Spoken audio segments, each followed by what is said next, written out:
Everybody. It is, I have, it's Thursday. It's question and answer day. We have no heat and the internet's out, but I think I got the internet back up and running. I think I had to call them and straighten out some stuff since we moved and just we no longer have phone service at the dock and no internet service except a hotspot on a Verizon phone. So think they accidentally cut off our internet, but I got it all fixed. Got it all fixed. We're good to go, and we are rocking and rolling this morning. If you hear some people talking outside, we are waiting on the uh, heating and air conditioning people to get here, and I've got coffee that it's not as hot as I would like for it to be to warm my hands, but guess what? It'll be okay. It'll be okay. I am waiting on these the heating and air conditioning people to give me a call. Robert's not going to take Jimmy to town because the heating and air conditioning people are coming. Well, heat people. We didn't have heat last night. We had a fire going in the fireplace all night, and it was okay. It was okay. We got under an extra blanket, and we were good to go. So come on in. Come on in, everybody. Let me get some announcements. We have got a great sale going on for mop, our mop head, our mop package, mop cloths. We got it all going on, y'all. Got it all going on. And Justin turned on the Dust and Shine pack today for the gray rags and the purple rags. Makes a great tool to get your home dusted and ready to go. Um, I've shared some things on our YouTube channel, on our community page about Toby Keith. I didn't realize what a fine man he was. The world is gonna miss him. He's gonna miss him, but he's just one thing after another. He he just helped people. He did a mini St. Jude's in Oklahoma City for 16 beds and raised money for them. So somebody's got to step up to help raise money for this mini St. Jude's. I think it's called Corral or something. But it's just he made a difference in people's lives, and I never knew it. I never knew it. I knew he was a good neighbor to my friends, but he grew up in that area. He never moved to Nashville, so that kind of ostracized him. But he knew what the people wanted. He knew what the people wanted, and he worked hard for it. He worked hard. So y'all get on in here. Let's get some questions going. I've put everything down on here. I got 6 pages, I think. Is it 6 or 7? It may be 7. So, questions for February the 8th, 2024. Can you believe it?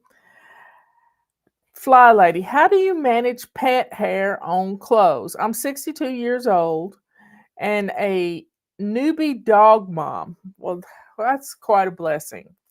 I got a puppy and said, well, why not two? A brother and a sister. Oh my, it's exhausting. Yeah, puppies are a handful, but guess what? You can train them. You can take them outside. You need to get them spayed and neutered when it's time, and because they are brother and sister, and it's going to be one of the most wonderful things you've ever done. I'm the one of the podcasters I follow, Grandpa Doss. He has a brother and a sister livestock guardian dogs, and they are a handful. But it just brings life to you, just wonderful life having beautiful critters in your life. So how do I handle cat hair and dog hair? I just deal with it. I don't get obsessive about it. How many people have you ever noticed when you were out shopping or at a restaurant, did you notice the dog and cat hair on them? I I don't. And I keep a roly thing that gets dog hair and stuff off in the pocket of Robert's car so that I can, if I see, it's mainly my hair is the issue. And I roll my shirt and my butt because my cat sleeps in my chair. I put a pillow down for her, a little cat bed, and that does a good job. So I haven't even put the chat up. Let me get the chat up. So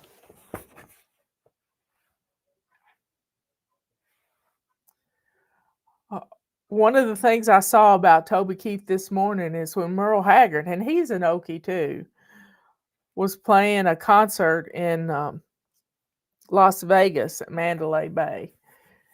Toby and his wife were there for a football game, and he went to see Merle, and Merle was sick. It was his last concert, and Merle had pneumonia, and he was sick. And he looked at Toby and he said, "Son, how many of my songs do you know?" And he said, "Sir, I know them all." And Merle got up and sang 4 songs, and Toby finished the concert for him. And it was his last concert. So this was a good man. This was a good man that passed away, and he never bragged on the stuff he was doing. But I heard an interview from November the 3rd of last year, and it was beautiful. It was a beautiful interview. It was long, but it was a beautiful interview. Okay, here's part 2 of this question from Mama Cotton. Also, how do I deal with dog care? Sick dogs, messes, bending over is hard on my back. Ouch. This is not intuitive for me. Thank you, dear. Thank you, dear. Main thing is, and um I don't know if that's from Mama Cotton or the next one is. So you got to be safe. You got to be safe.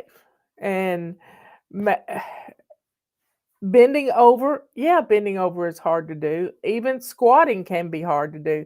But if you have a mop and a mop cloth, you can clean up a lot of messes. You can clean up a lot of messes with a mop.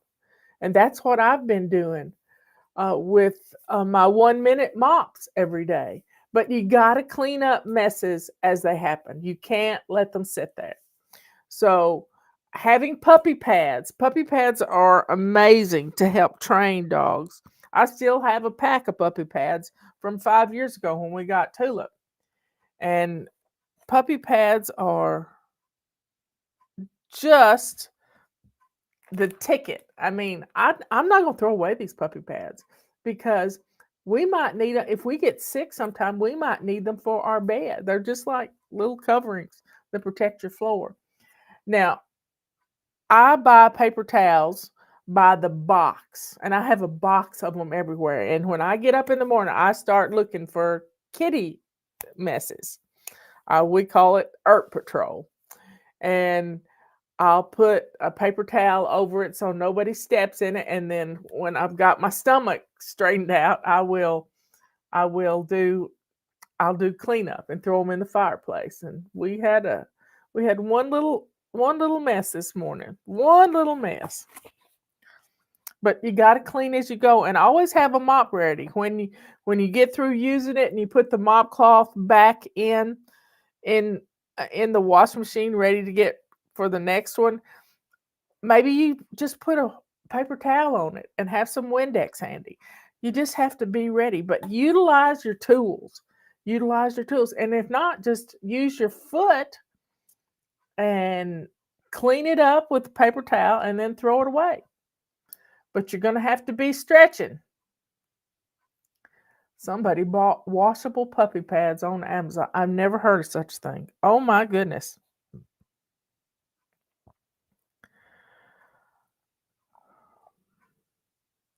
Baxter65 from YouTube. Do you make bone broth out of bones? And if so, what's your recipe? Well, I like beef bones.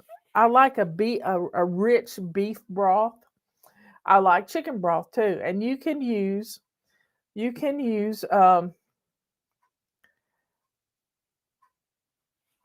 what you do with the beef bones is you put them on a roasting pan and you salt and pepper them and do all the good stuff. You put some veggies with them, put it in the oven and roast them until they get brown, and it makes a really rich broth. And then you put it in your Instapot or in your crock pot. If you put it in your crock pot, you got to cook it for a couple of days. In the Instapot, I just run mine 3 times. And I've got the most amazing broth you have ever seen.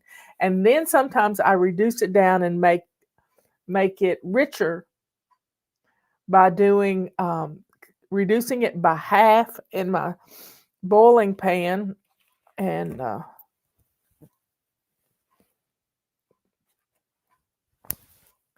put it in ice cubes and freezing it.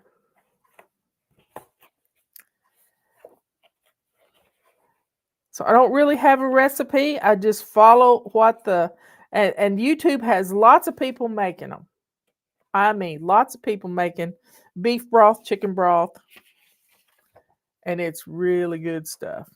How do you declutter your wardrobe? I have a small place to keep clothes, so my drawers are overflowing.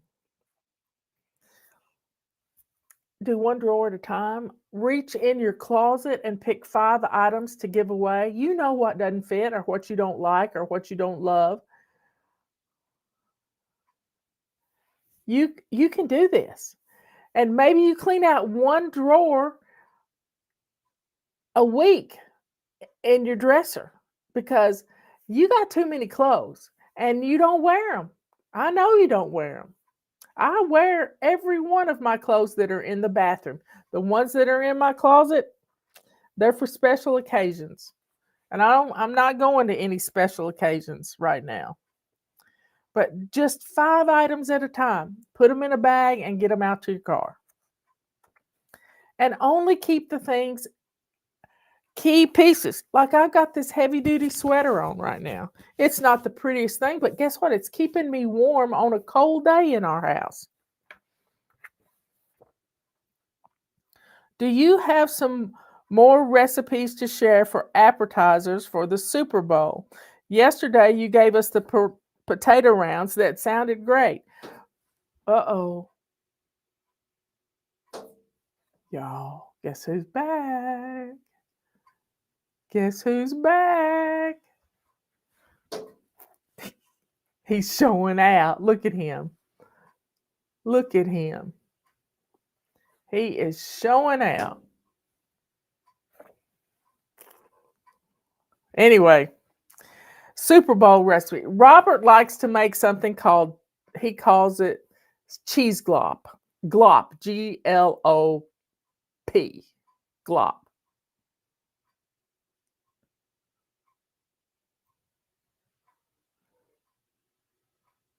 The phone's ringing. I thought they were calling my cell phone. Anyway, it is a package of spinach, a can of cheese soup. He takes the spinach and squeezes all frozen chopped spinach and cheese soup and some Velveeta and some dry mustard. And I don't really have a recipe for it because it's Robert's recipe. But there are lots of wonderful recipes for a cheese dip, queso type thing. You can cook sausage up, you can cook hamburger up.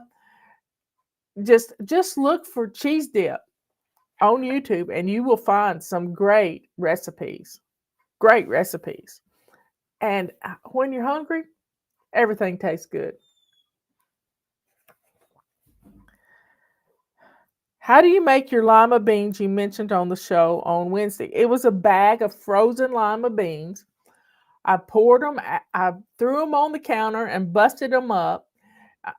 And then I put them in a saucepan, and I put some butter with them, about a half a stick of butter, and then I put a cup of white wine. I have a box of white wine that I use for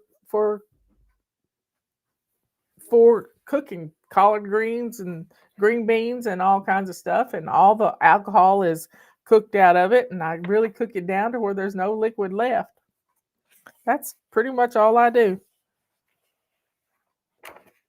Anyway, it was a family size box of lima beans. What are some of the things you do on anti-procrastination day? I made an eye appointment and I'm so proud of myself. What else can I add to Wednesday's anti-procrastination list? Maybe it's get a haircut. Maybe it's get your nails done, or do a manicure. My nails grow like crazy. So I get in the bathtub and sometimes I give myself a manicure in the bathtub.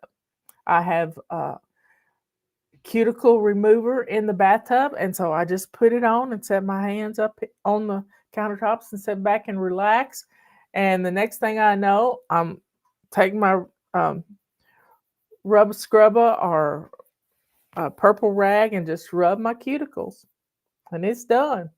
What other things do you do? On anti-procrastination day, I like to take my comforters that I have on the couch and run them through the washing machine about once a month. I have cloth napkins that we use all the time.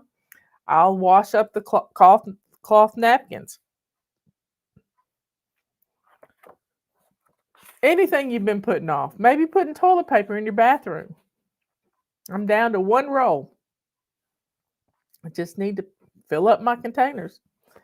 I need to get my hair cut and wondered if you had any suggestions for what's in style since you are a public figure. I am not that kind of public figure. I have never been into what's in style, ever, ever, because I like my style, and I'm not going to have anybody tell me or dictate to me what my style is. I know my body type, I know my skin type, and I'm just not going to do that. I'm not going to do that. So you can look online and see there are videos for women with long hair. There are videos with women with short hair or mid-ranged hair. And your hair grows. My hair was cut to right here, and just look. It's grown at least 8 inches since like a year ago January. And videos with your hair so cute and professional before COVID, before losing your hairdresser. It looks pretty long too. I do what's comfortable. I can take my hair and put it in a bun in the back, and I take a barrette. I have 4 of these, and pin it up and get it out of my way. I like it. I liked it short too. But I'm at a time in my life that I don't really want short hair, because I've been reading my Bible. And the Bible talks about the hair covering for women. It's a wonderful thing.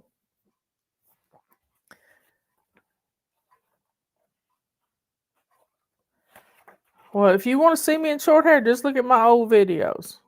I got my hair cut once a month, the last Wednesday of every month. I booked it a year in advance. And that's a great thing to do on anti-procrastination. If you need a haircut each week, each month, then do it. But my hairdresser moved to Whiteville, North Carolina, which is down east, and I've tried to go to a couple of hairdressers, and I just don't have the heart in me. I just don't do it. Will you explain how you run such an amazing business without charging us anything? It seems like it would be an enormous expense.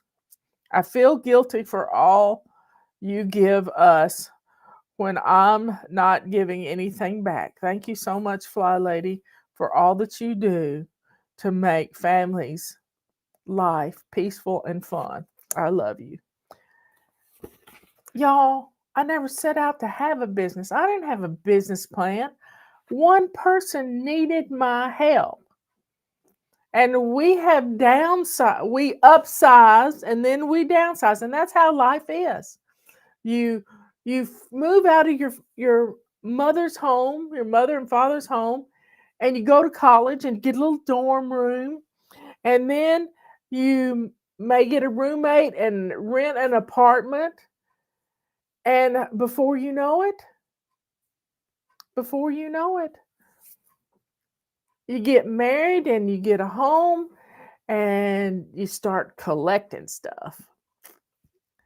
People with the most shoes gonna win in the end. No, that's not how it works. It's not how it works. But we've gotten lean and mean. We've realized that we're back to Jack and Patty and Kathy and Rebecca and Justin. And Justin was my first employee. And we were selling things on eBay, not eBay, on YouTube. No, on Amazon. I'll get it right in a minute. So if you want to help us, purchase a product from us. We sell a product, make a profit so that we can pay people. And Patty and I, we do it out of the goodness of our heart. Justin too. So folks, purchase something from us. Now we do have a donation link at the top of our page right beside where you sign up for emails, but nobody ever uses that. Nobody ever uses that. But it's there if you want to donate something. And we appreciate it. Where should I start decluttering? The kitchen, living room, or the bathroom? They are all huge cluttered messes. Is there a special time of day that is best to declutter? No, it's whenever you stick your arm out and pick something up to throw away. That's when's the best time. There's no perfect time to declutter, y'all. There's not. Quit looking for it. But right now, we're in zone 2. Decluttering zone 2.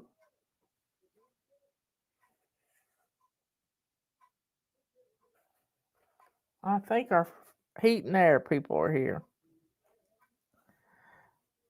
Just do it. 5 minutes in the morning, afternoon, and evening. You're going to be blown away. Would you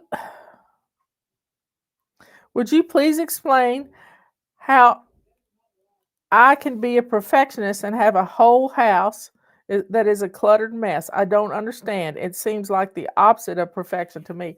What it is you tell yourself you don't have time, but you don't finish the sentence. That's why you're not realizing. You don't have time to do it like your mama did. You don't have time to do it right. You don't have time. You don't have 8 hours in a day to clean. Well, we don't need 8 hours. We need a minute here and a minute there and pick up after ourselves.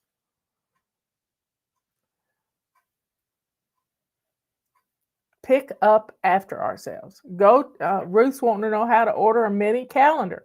Go to shop.flylady.net, HTTPS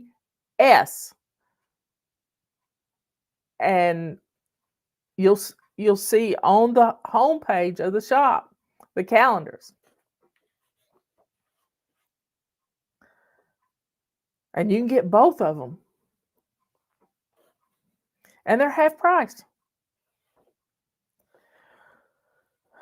So your perfectionism is in the fact that you procrastinate. If you're procrastinating on something because you don't have time, that's a sure sign. I have so much shame about how I have been living. I have shut people out of my life for fear of them seeing my house.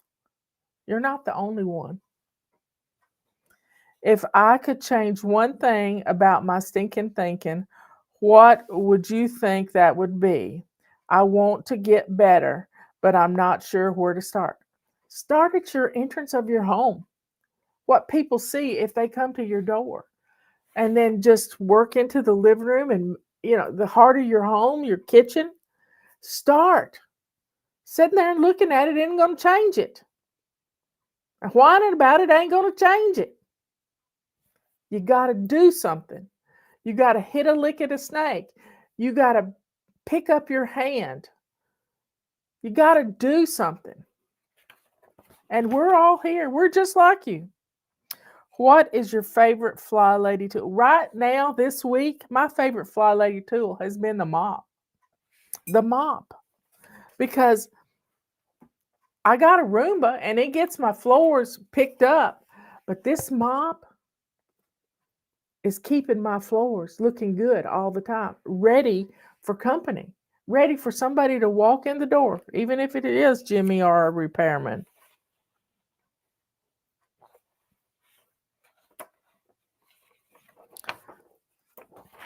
Well, pooey.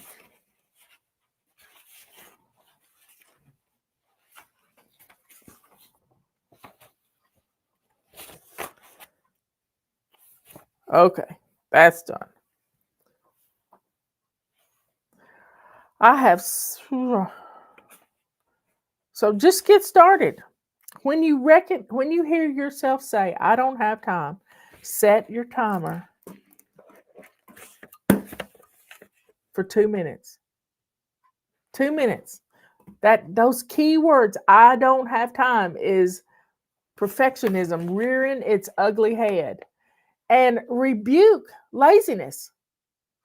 Nothing better than the devil wants you to be lazy. Stop it. Get up and do something. Do you get what's the mop is my favorite fly lady tool right now. But I always use rub scrubbers, the purple rags. It's always something. I've always got a tool handy. Do you get your nails manicured professionally? They always look so no, no, no, no. These are just plain nails. I don't have. I got some glittery iridescent nail polish at Christmas just to look a little festive, and I don't like it on my nails. And every night when I'm putting my chapstick on, I put some chapstick on my fingernails. That's all I do.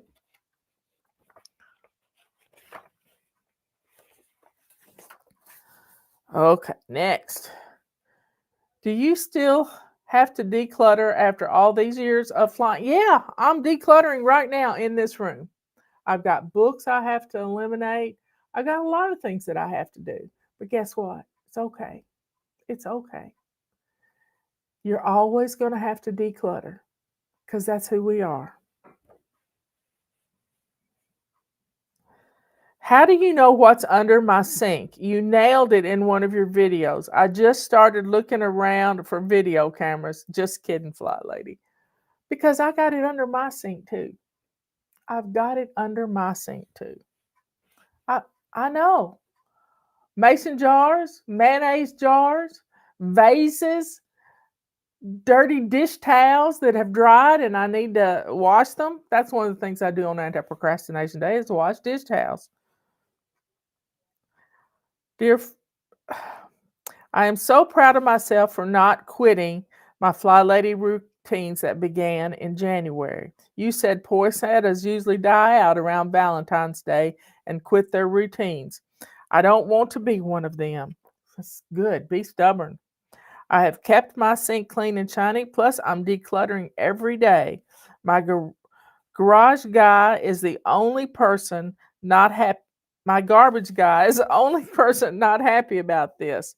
What are some things I can do to keep going all year long? Not crash and burn. Don't go hog wild and all of a sudden, how it used to be when our bathrooms were so messy, we would go months without cleaning our bathrooms. And then all of a sudden we'd get a hair and a wild hair, and we'd spend 4-6 hours cleaning our bathroom. And guess how often you clean it after that? You don't clean it for another 4 months because you burnt yourself out. So stop doing that to yourself. You can do this. You have the ability. Yeah, you do. All you got to do is pick up after yourself and start decluttering. 1 bag a day to donate. 1 bag for the trash and 1 bag to give away. And you are going to be so much better off. Y'all, let's go to the Lord in prayer. Dear Father in heaven, please be with our friend Jack. Help him to realize that we need him in our lives. Help him to know that you have his back and that we are here to pray for him and to be with him. Lord, we are here to help rebuke the evil spirits that's attacking his body. Lord, we love you. We love you. We love you. We love you. Thank you for all that you do for us. Keep all my fly babies safe from evil. Help them to fight off perfectionism, which comes from the evil one.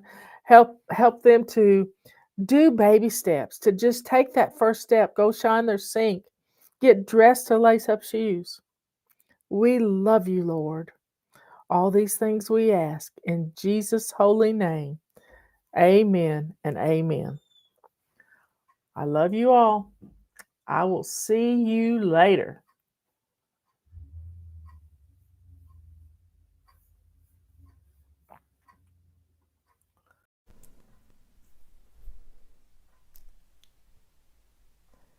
Hey everybody. Running a little late. Had to put on some makeup, even though it's so bright in this room you can't tell it. Got on a lot of makeup today. Anyway, let's get started. If you've got a question, post it. I think I may have some questions left over from last week. Maybe not. But I do have a basket that has nothing in it. Look at that. I don't know where all my questions went to. I had a bunch of them.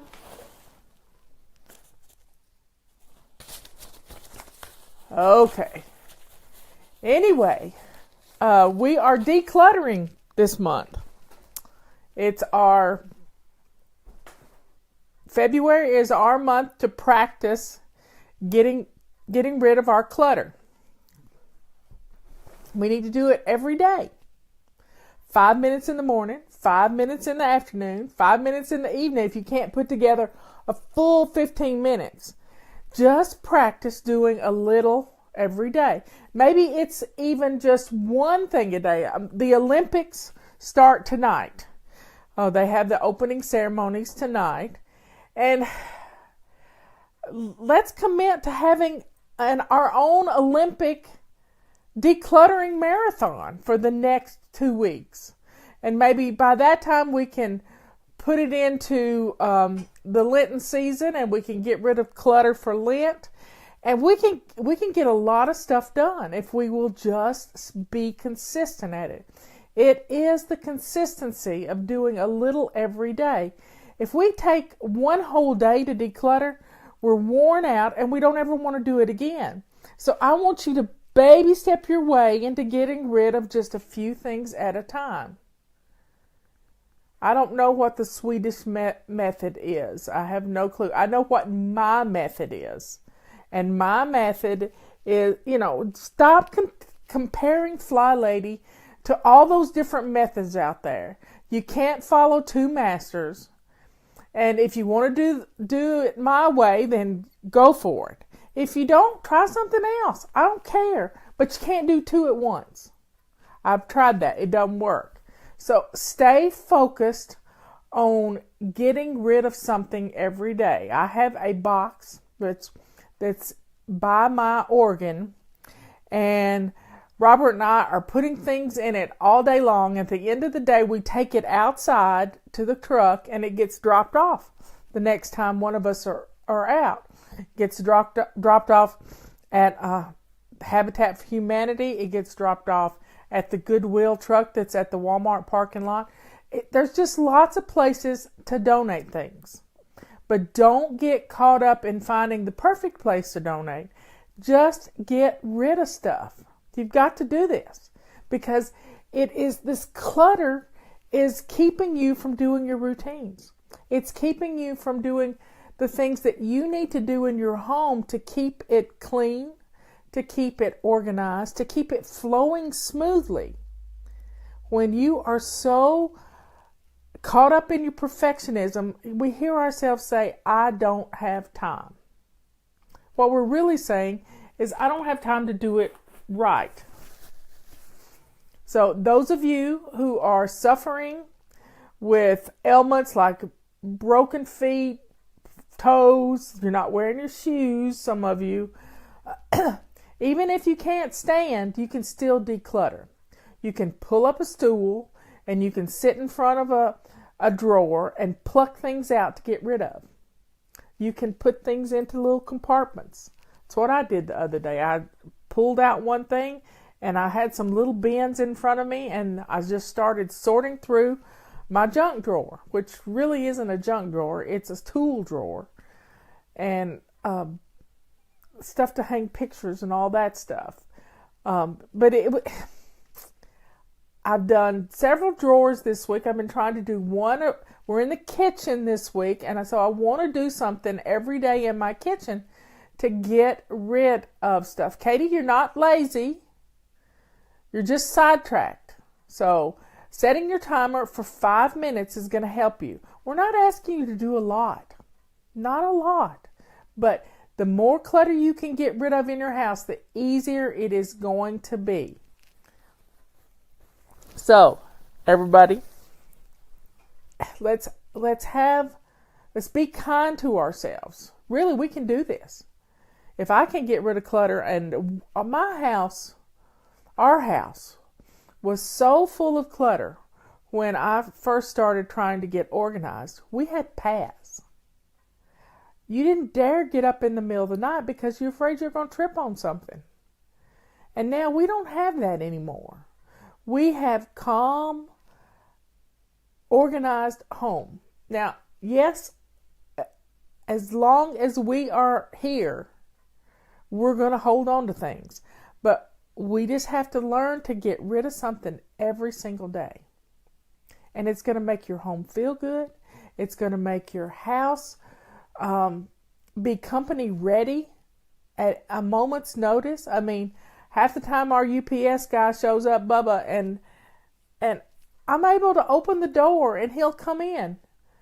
And he always has something funny to say. He got to meet our new puppy the other day, and he helped me chase down the other dog we got that we couldn't keep. So, when you've got a home that's company ready at all times, it feels good. You feel good about yourself. And getting rid of the clutter is the key to staying on top of things in your home, because when you have too much stuff, your house starts closing in on you and you don't know where to start. So let's look at all the flat surfaces. So here I'm gonna give you a challenge while we're on the show. I want you to find a flat surface in your home that's piled up. I want you to watch me on your phone, or on your computer, or listen to me, and then start getting rid of the clutter. Sort through it. you're going to have, if it's a pile of paper clutter, 95% of what's in the pile of paper clutter is trash.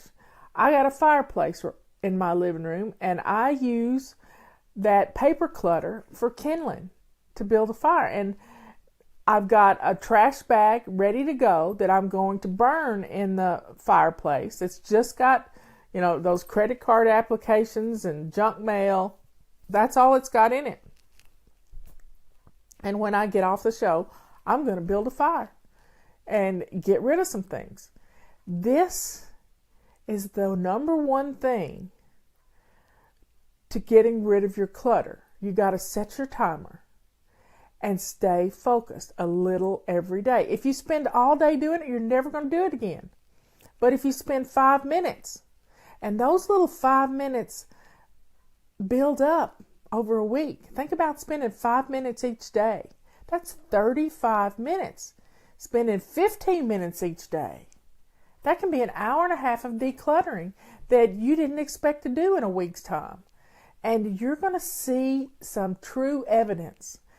Start, work on a hidden clutter first, so you can have room to put the things away, because our cabinets are covered in things that we're holding on to.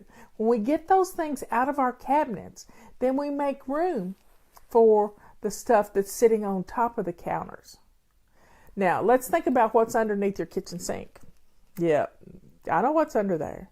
You got mayonnaise jars, you got vases. Valentine's Day is coming up. You don't need another vase. So get rid of the ones you've got. Donate them. Get rid of those things. Then you get rid of all those cleaning supplies that you don't use. If they're liquids, you can clean your toilet with them. Put them in one of those vases and stick your toilet bowl brush in there. Yeah, make use of this stuff. Last week I dumped 2 bottles of old dog shampoo in my toilet bowl brush container because I was totally out of things to use to clean my toilet. I put some water in with it and I'm good to go. I'm decluttering at the same time I'm recycling the bottles, and there goes the dogs. But it's all, I'm glad, Mara, that your sink looks good underneath. I keep my one pot and my crock pot underneath my kitchen sink. I have a little bin, a little dish pan that also has my SOS pads, my Comet cleanser and Windex and some scouring pads, and my sink looks good underneath too. I've been decluttering some of my cooking utensils because I've gotten to where I only use cast iron stuff and Visions cookware. So I'm getting rid of the things that I don't use often. And I love my cast iron, and I keep most of that in my oven. I want your house to feel good. Today, I ordered a frame. Well, I ordered it last week, but I finally got the frame in. My nephew had a painting done for me for Christmas, and I got it in and got it framed this morning. Didn't take 5 minutes to put this picture in the frame.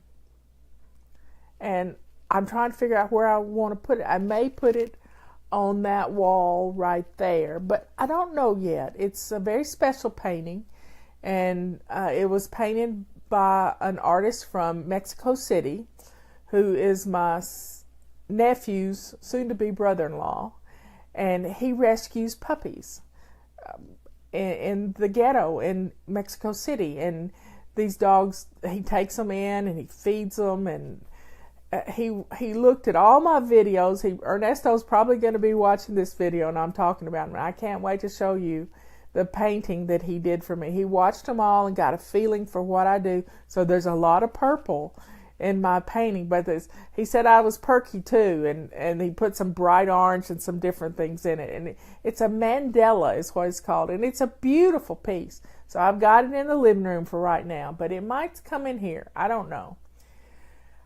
But get things done and get rid of the clutter. And I put it on the wall where there was one painting, and I asked Robert if he had a place downstairs for this one painting. It's a cabin that we absolutely adore. And he said he did, so he was going to take that downstairs. And we'll just see how it works. But clutter is standing in our way of getting things done in our homes.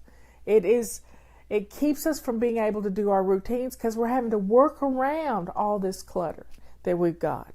So when we clear out the inside of a cabinet, then we can go for a surface part. And if you put some flowers on that flat surface, then you might not clutter it up again. But when you put something down that you're going to deal with later, what you're really saying is you don't have time. And you don't have time right now to do it right. But you can do something. It takes 2 minutes to go through the mail. And the mail has to earn the right to stay in the house. We go through it immediately. We open up what needs to be dealt with, and we put it in a specific spot. Then we throw away the credit card applications and the other bits of junk mail. That's what's in that bag that I'm going to burn in a minute. I put a paper sack in that spot in my trash can so that I can just put it all in there. I don't have to go through it. I know that it's all burnable. And, if you don't have a fireplace, then make sure it's legal to burn stuff in your community. If you live in a forest fire area, don't burn stuff.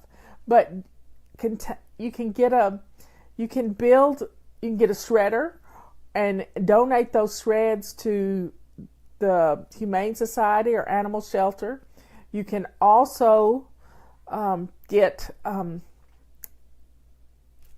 cauldron-like thing to build fires in, and make some memories with some graham crackers and some s'mores, and make some memories with your family. It's going to help.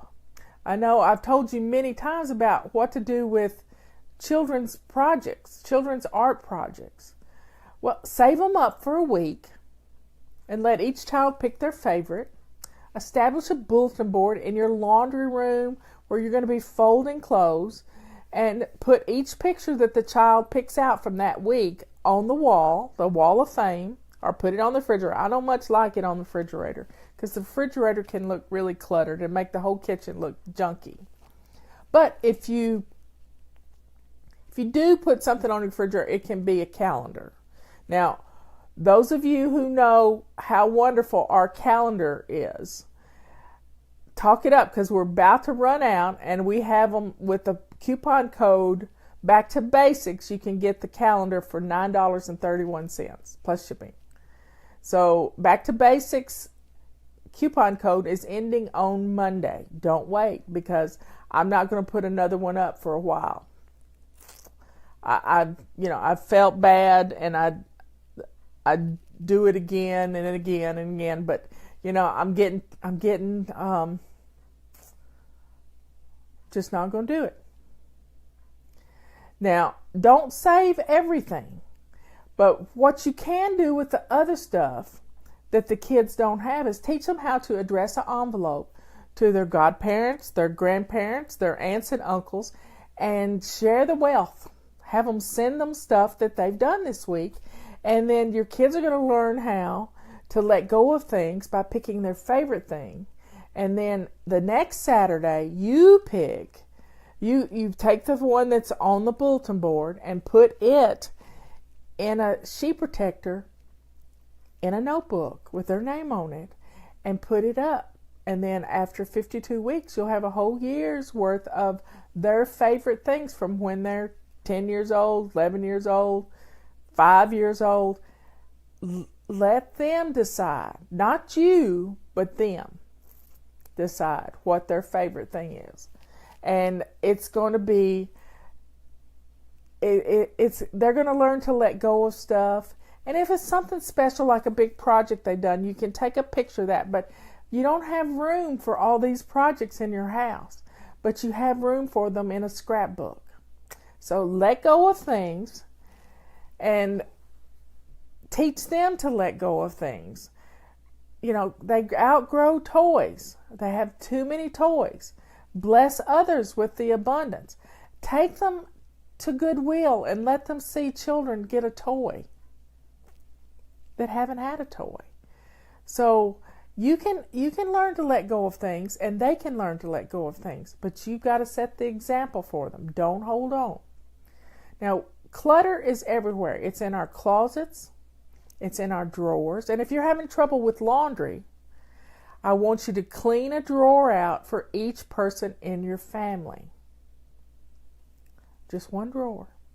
And then that way you can put their clothes in that drawer without having to smush things around. Now, cleaning that drawer out is going to make it much easier on you to do laundry.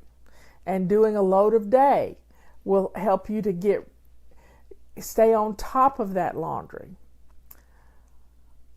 There's not really clutter on our computers, Peggy. It's really not. It's digital. It doesn't take up space. It takes up digital space.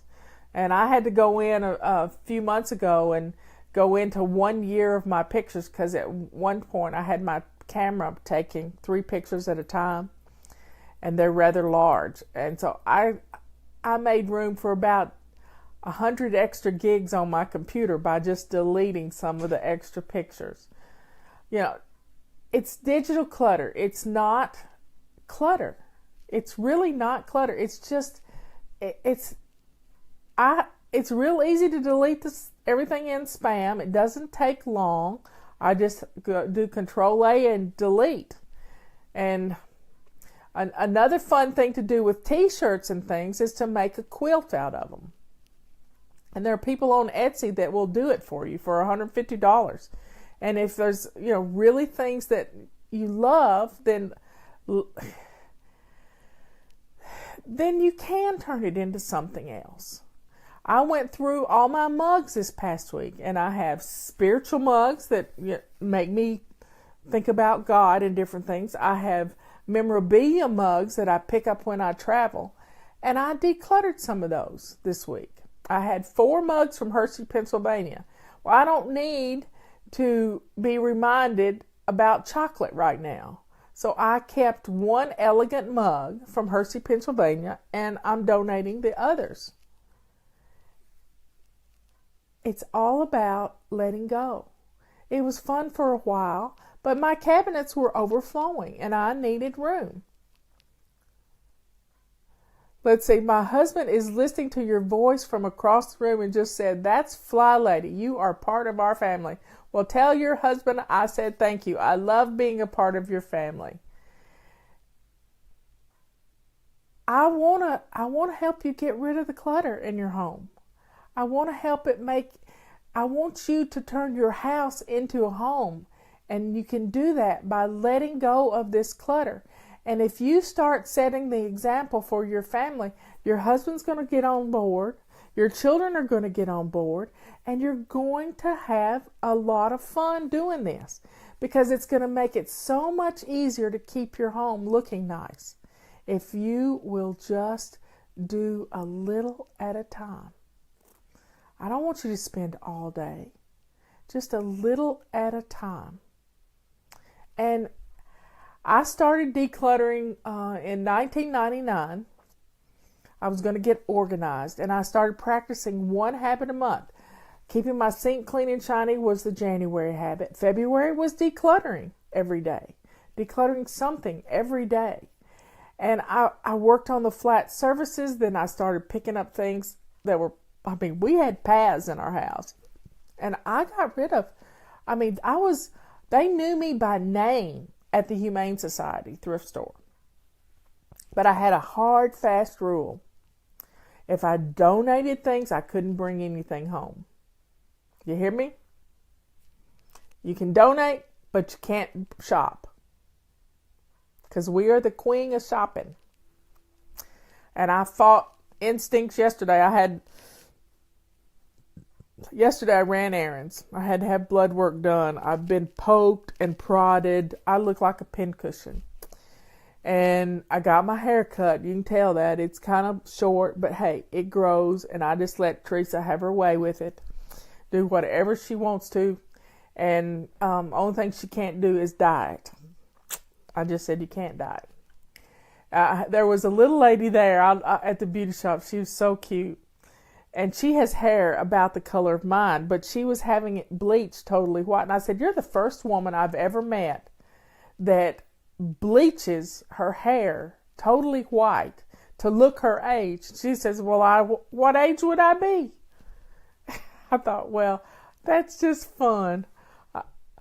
My mother, when she was my age, was totally white-headed. But I still got a lot of brown in there, and I'm happy with it. You know, when you get rid of the clutter, you get picky about what you bring home. And then when you're in that decluttering mode, when you bring something home, you get rid of something. So let's say you get a new scarf.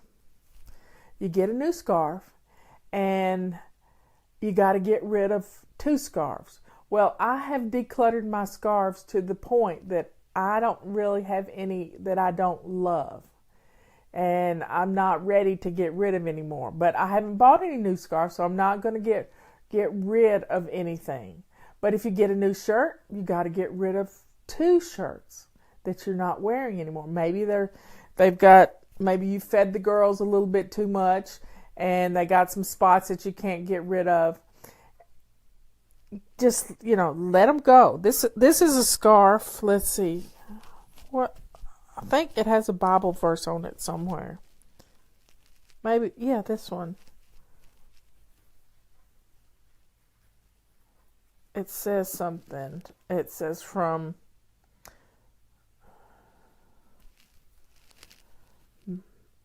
MOM, Proverbs 31, verse 28. You can't read it, but I got this at a conference, and I just love my Bible verse scarves. They make me feel good. And this one's really pretty. I can wear it with black and red. And, red, everybody's wearing red on TV because it's Heart Healthy Month and Women's Heart Month. So let's take care of ourselves. That's why I went to the doctor yesterday. Yes, I feed the girls quite often. My husband just waits for that moment when we're out to eat, and something lands on this shelf right here. Anyway, my husband wanted me to tell you that last week when I introduced you to our little puppy, we finally got a name for her. She is called Tulip, but she has a little monkey face. So Robert's calling her Tulip Monkey, and she leaves us surprises occasionally. And Robert had named those stink pickles. He said, you need to tell everybody that I didn't come up with that. That is from Larry the Cable Guy. He heard it on the radio. So those little surprises, just know that Robert wanted to give credit where credit was due. Please, please, please, please practice every day getting rid of clutter in your home. You're going to feel good. Your house is going to look good. And when you're not messing with all this clutter and it not making you feel bad, then the sky's the limit.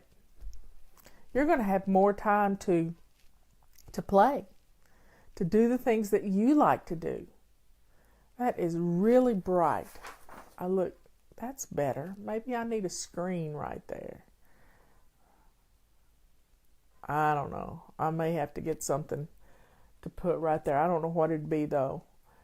But for right now, it's the afternoon sun, and I'm happy to see sunshine because it rained all day yesterday. Tulip must be asleep because she hasn't come in here. This is the cat's room. They take over this place, and she really hasn't, let's say, snuggled up to the cats yet. She snuggled up to Loki. She and Loki are big pals already. I'm so proud of everybody that's fleeing this paperwork, because our paper clutter really gets in the way of our living in our home. It's everywhere. I mean, just this, Yesterday I cleaned out a cabinet where we have all of our dog paraphernalia, dog leashes, harnesses, muzzles, all that stuff. And I found the directions for a game called Go. Well, we have that game up in the top of the closet where our games stay. And Robert said, "What is this doing out?" And I said, "I found it in the cabinet." So he took the game down and put the directions right where it goes. Let's go. You know, everything should have a place. My grandmother taught me this. Everything should have a place, and everything should be in its place.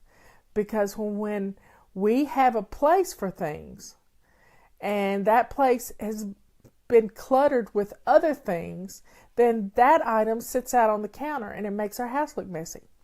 So let's get the things that are crowding those areas so we can put things away. Now, this is a great thing to do. We're in the kitchens this week. Take everything off your countertops.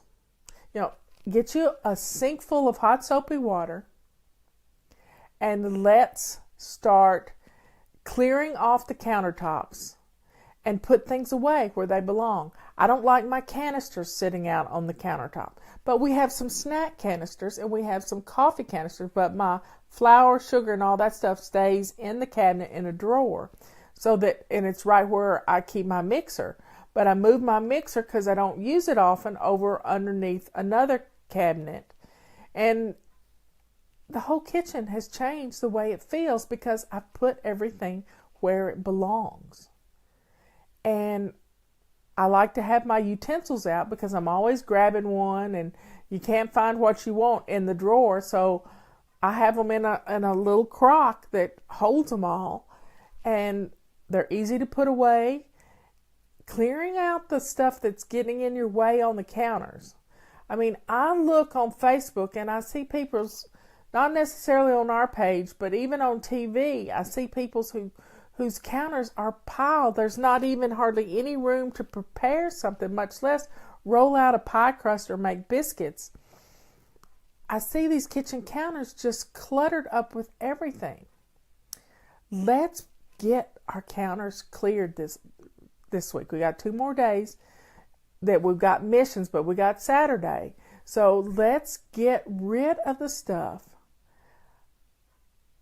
that we don't use on our kitchen counter. Now, I have I have a plant on my counter. I have my olive oil on my counter because I use that quite often. I have a salt and pepper shaker. I have a sugar bowl, which I don't use often, but occasionally, and a butter bowl. And then I have a wooden spoon crock or vase to put things in. And then my crock pot stays underneath the sink. Robert uses the toaster every morning, so I don't need to put that away. And he has a little thing he makes fizzy water with that stays out because he gets fizzy water every day. And my counters are cleared. Now I have a coffee area that has our bean coffee, and it's got a 3 canister set that's all about coffee. There's ground coffee, there's afternoon coffee, and then there's regular or good coffee. And that's a whole area. It's like my coffee making area. I've got a water kettle that cuts on and off by itself that'll boil water for me real quick, and I got a little canister of cafe mocha and hot tea. So I have that area that's great, that looks good, and I can easily fix me a cup of hot tea or a cup of cafe mocha. And I love my cafe mocha. It gives me just enough caffeine to keep me going the rest of the day.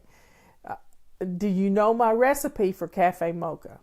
It is really fun. My afternoon coffee is cafe mocha, and it's real easy to make. I get a jar of Taster's Choice strong coffee, instant coffee, and then I use Nestle's Quick. We love Nestle's Quick. and powdered milk. And I only use Carnation powdered milk. It does the best. And you can put it in a food processor if you want to and grind it up finer, but it dissolves pretty easy. I use 1 part coffee, 2 parts Nestle's Quick, and 3 parts powdered milk.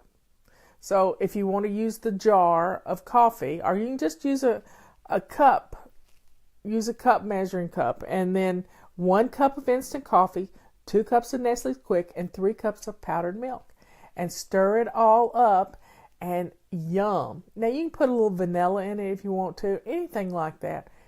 And it is a great afternoon pick-me-up. Plus get a little calcium, because I don't drink milk otherwise. I eat a little cheese, but I don't really drink milk. That's my afternoon thing. I get to pick out my favorite cup. I get to hug a cup for a while. In fact, I probably should do that sometime. Just come on Facebook Live with my cup of something warm and wonderful. And we could just have a little time together. Well, I've been complaining about one of my favorite TV hosts talking too much. That he doesn't take a breath. I feel like I haven't been taking a breath. So I'm going to slow down a little bit.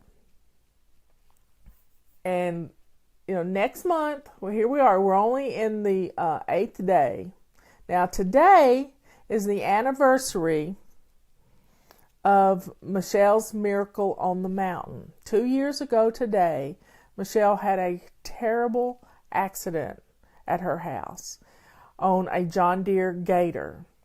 And she flipped the thing over on top of her and was in the hospital and in intensive care and had to have surgery. She broke 5 ribs, punctured a lung.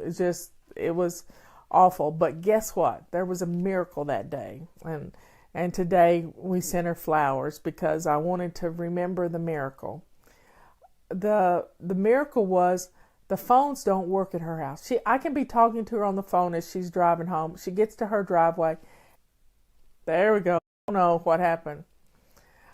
Anyway, Michelle is Liz's mother-in-law. And it says I didn't have a good connection. And I always have a good connection. I don't know what's going on. But that day, she had listened to me because I had fussed at her when she was at home that she would go outside and she wouldn't take her phone with her. And it was really cold that day. And she had put her coat on and she had zipped her phone up in the pocket of her coat.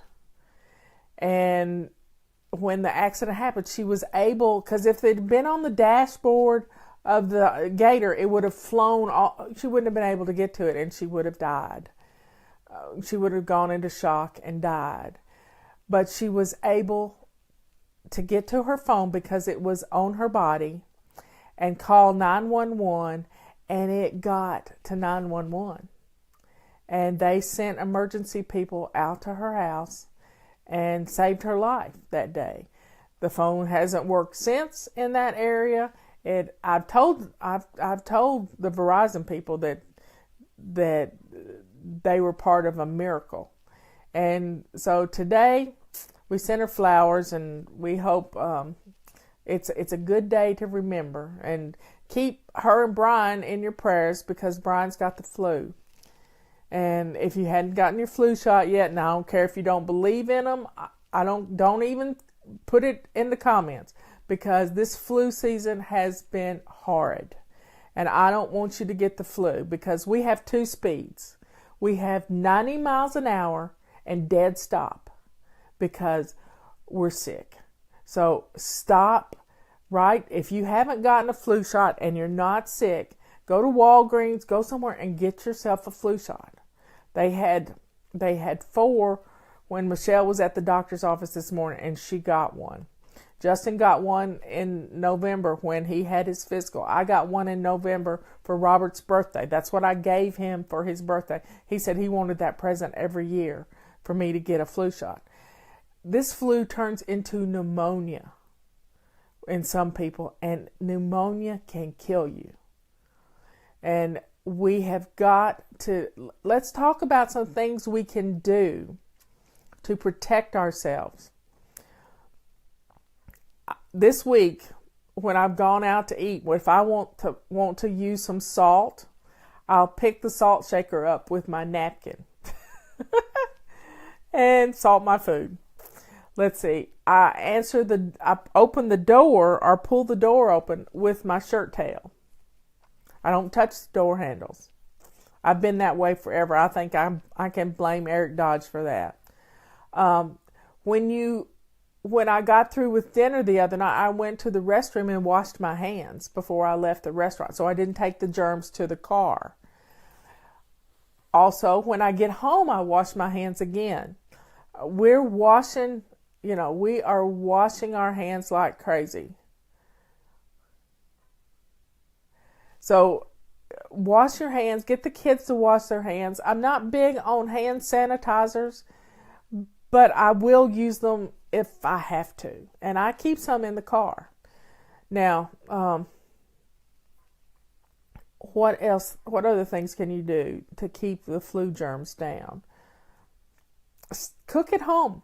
I've cooked at home more this winter than I have in my whole entire married life with Robert. We have, we're not going out as much, maybe twice a week instead of 4 times a week. So we've cut that in half. And the less you're out, and we're both home 24/7. I love extra vitamin C. I take a lot of vitamin C, and it's really good for you, and it helps to fight things off. I believe in vitamin C. Liz, if Liz is on here, she makes a wonderful tea. She gets this powdered vitamin C, and it tastes just like lemon.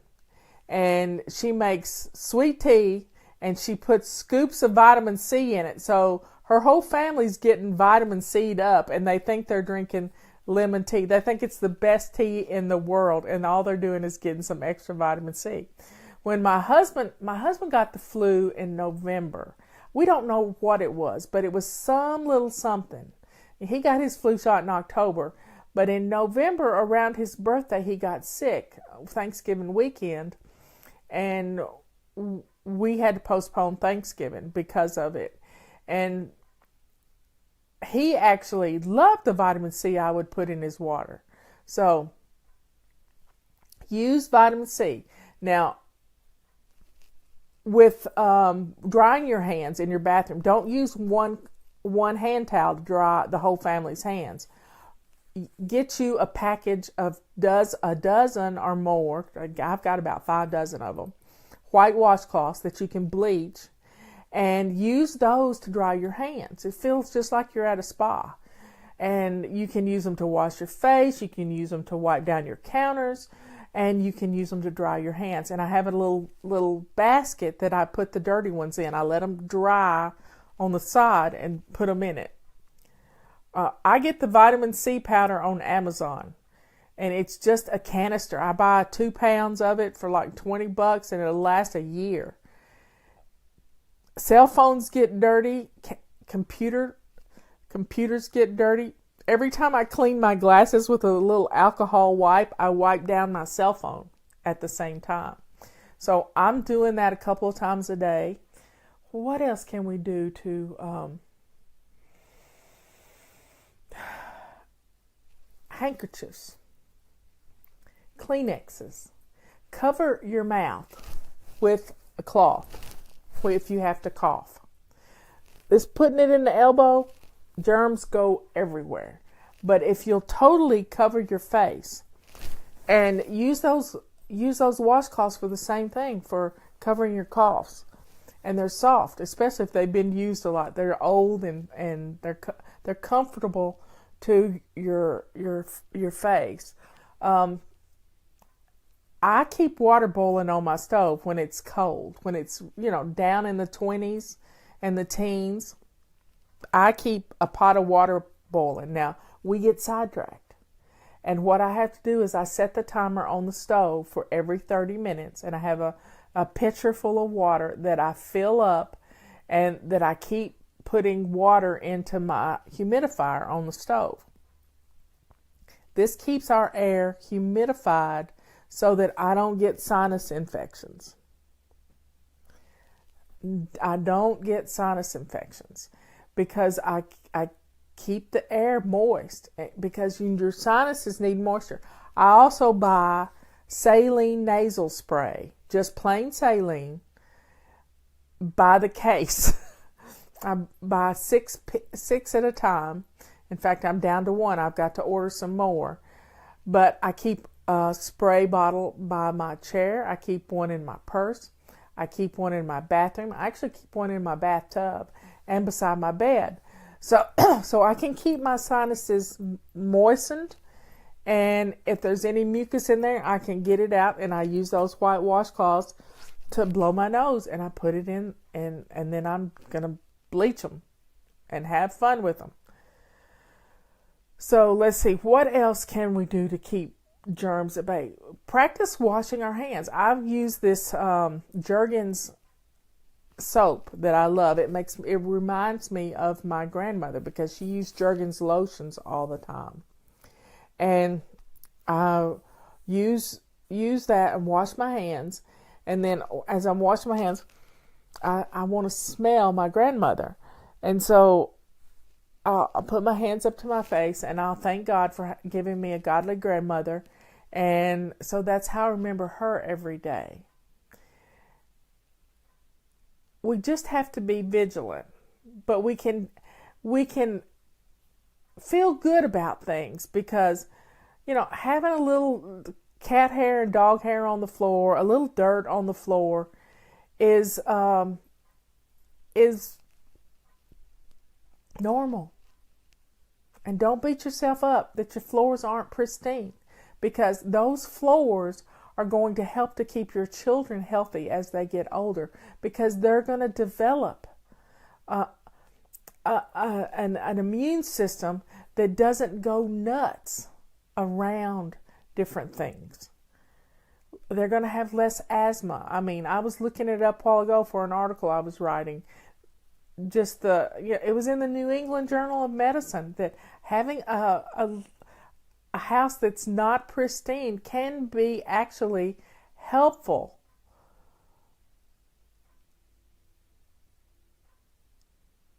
I don't know about the hydrogen peroxide and the Neosporin on the nose. I don't know about that at all.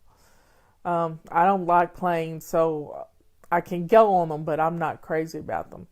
I don't use hydrogen peroxide or Neosporin on anything, because it kills the good bacteria that help to fight infections.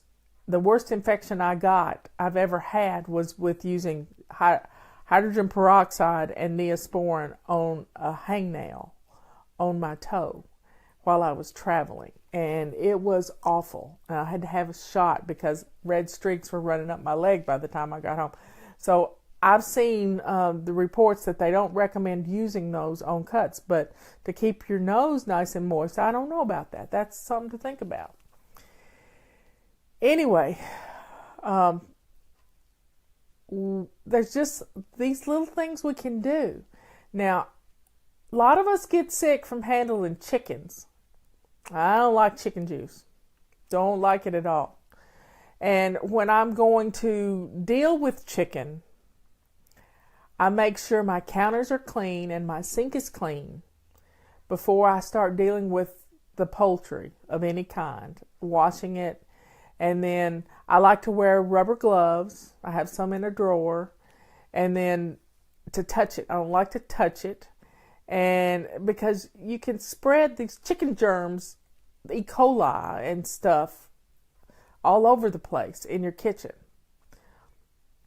So then when you get through, you've got to wash down everything that you've used. So you need to disinfect your sink and wipe everything down and put those clothes, put that stuff in the laundry and get it washed because it's contaminated with chicken juice.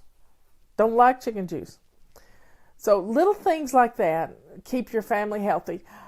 Don't put anything super hot in your refrigerator. Wait till it gets to room temperature before you put it in the refrigerator. Because my mother-in-law, my son's grandmother, taught me this, that she worked in a restaurant for 27 years, and that was one of the things. You don't put super hot stuff in the refrigerator because it doesn't get cool in the middle. It'll cool on the outside, and then the inside doesn't do good.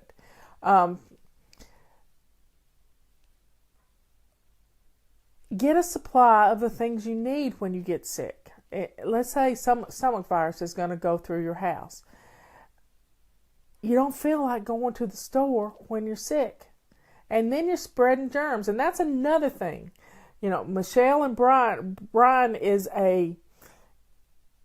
the flu. Well, Michelle, she is a carrier. When her kids were little, she never caught strep throat. But it was funny. I call her, Typhoid Mary. So she didn't go to work. She took Brian to the doctor. She's running around with Lysol, cleaning light switches every couple of hours. She is the queen of sanitation when it comes to being sick. She just run after somebody with a bottle of Lysol spray. We can wipe down our counters. You can soak another one of those white wash rags with some alcohol and wipe down fingerprints on all your light switches and counters where people put their hands in glasses. You just got to be vigilant. Now, what is it you need when you got a stomach bug? You need plenty of fluids. Dehydration is the worst thing in the world. So get you some powdered Gatorade that you can keep in the pantry. Try to get something that's a clear liquid, because you don't want to be throwing up red fruit juice on your carpet when the babies are sick. So keep the liquids clear. Grape juice that you can dilute. Just little things. Little things that you think ahead of time. Chicken broth, chicken noodle soup. Even the Campbell's is a little salty, but having a little salt in your diet will help to hold the moisture in your body, hold the hydration in your body. So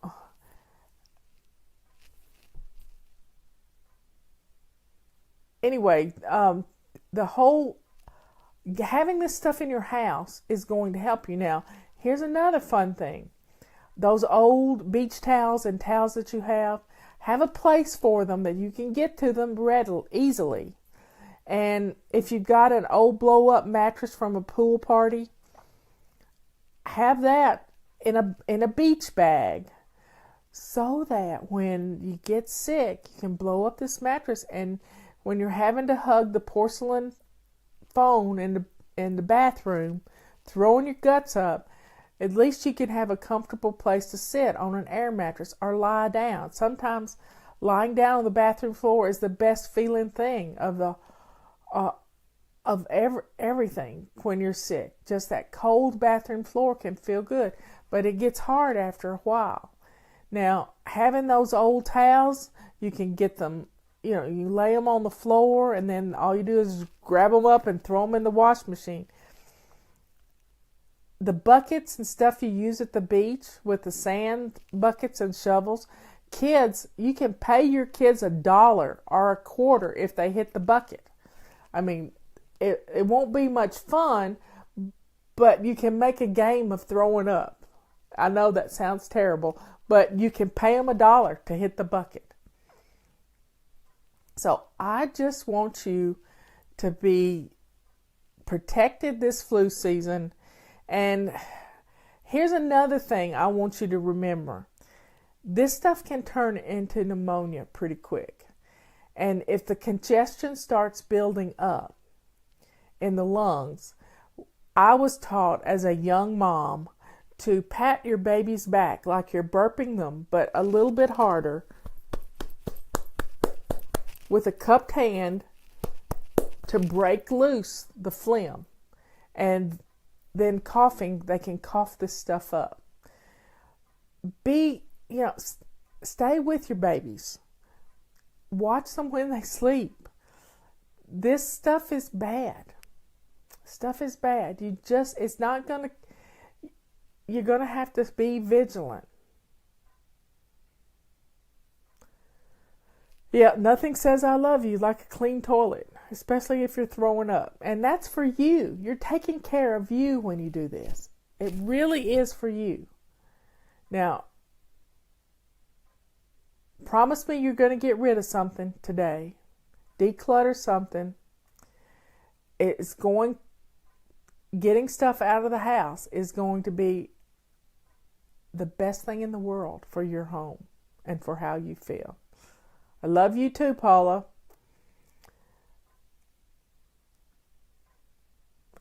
I know you're tired of living in this clutter and chaos. And it's got to start somewhere. Last month we practiced shining our sink, and this month we're going to get rid of clutter. And every day of getting rid of something is going to be better than it was the day before. Take care of yourselves, take care of your family, and most of all, take some time for you.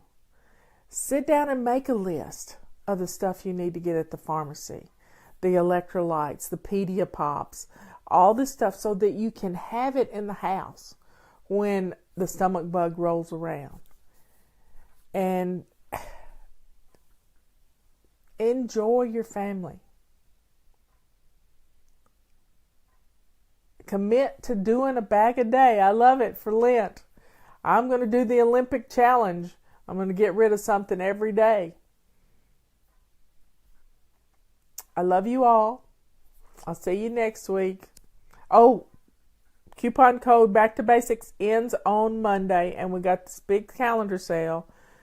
And we're running low on feather dusters and sweepers, carpet sweepers. So get them while you can, because we won't have them for a few weeks. And we're looking at getting some new dish towels. I'm excited.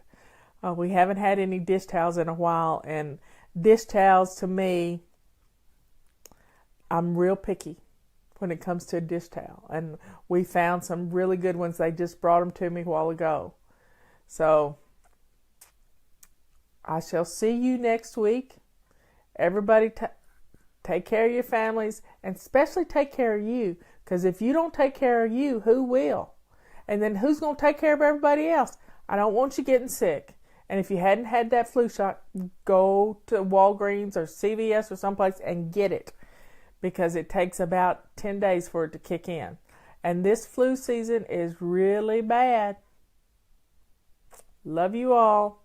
Take care of yourself. See you next week. Come on in, folks. It's time to party. Let me see. What are we going to play? I think we're going to play one of Jessica's cheers for women and men. I'm flying and so proud, soaring high above the crowd.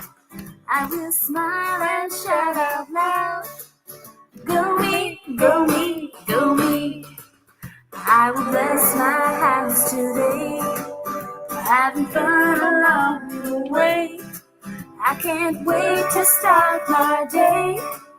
Go me, go me, go me. I can do it, there's nothing to it. I'm flying through it. Go me, go me. With a smile upon my face, I will quicken the pace, knowing I can win this race. Go me, go me, go me.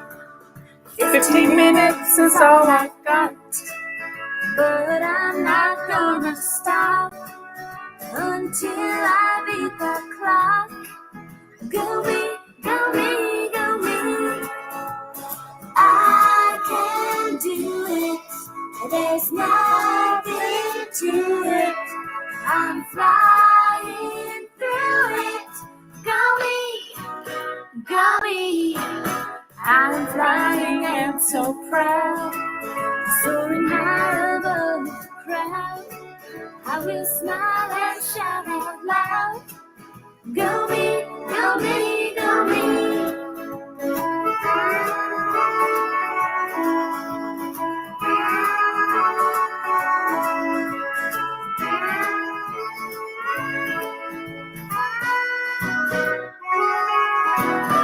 I'm flying and so proud, soaring high above the crowd. I will smile and shout out loud. Go me, go me, go me. Go me, go me, go me. Wait for it. Wait for it. I love that last note. We don't have to be perfect to have a fun song. We don't have to be perfect to get our house clean. We don't have to be perfect to feel good about ourselves. So that's what Go Me is all about. So get on in here, folks. It's it's Thursday afternoon. We had a great question and answer session this morning. But now it's time to do a little planning for the weekend. Sunday is the big game. I know a lot of you are going to be watching it.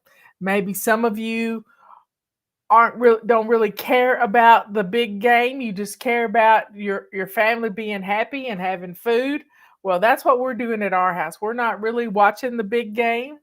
I only really like to watch it when I knew somebody that was a part of the big game. And a kid that I used to take home from football practice, he became the general manager of the New York Giants. And we were all so proud of him. And his name was Jerry Reese. And now he's no longer with the team, but he won 2 of those big games when he was with them. And won the first year he was there. So we loved Jerry. I don't know what Jerry's doing now, but he was an amazing he was he was just a good kid, and I liked taking him home for football practice. Justin's dad drove the bus and drove other kids, but he lived way out.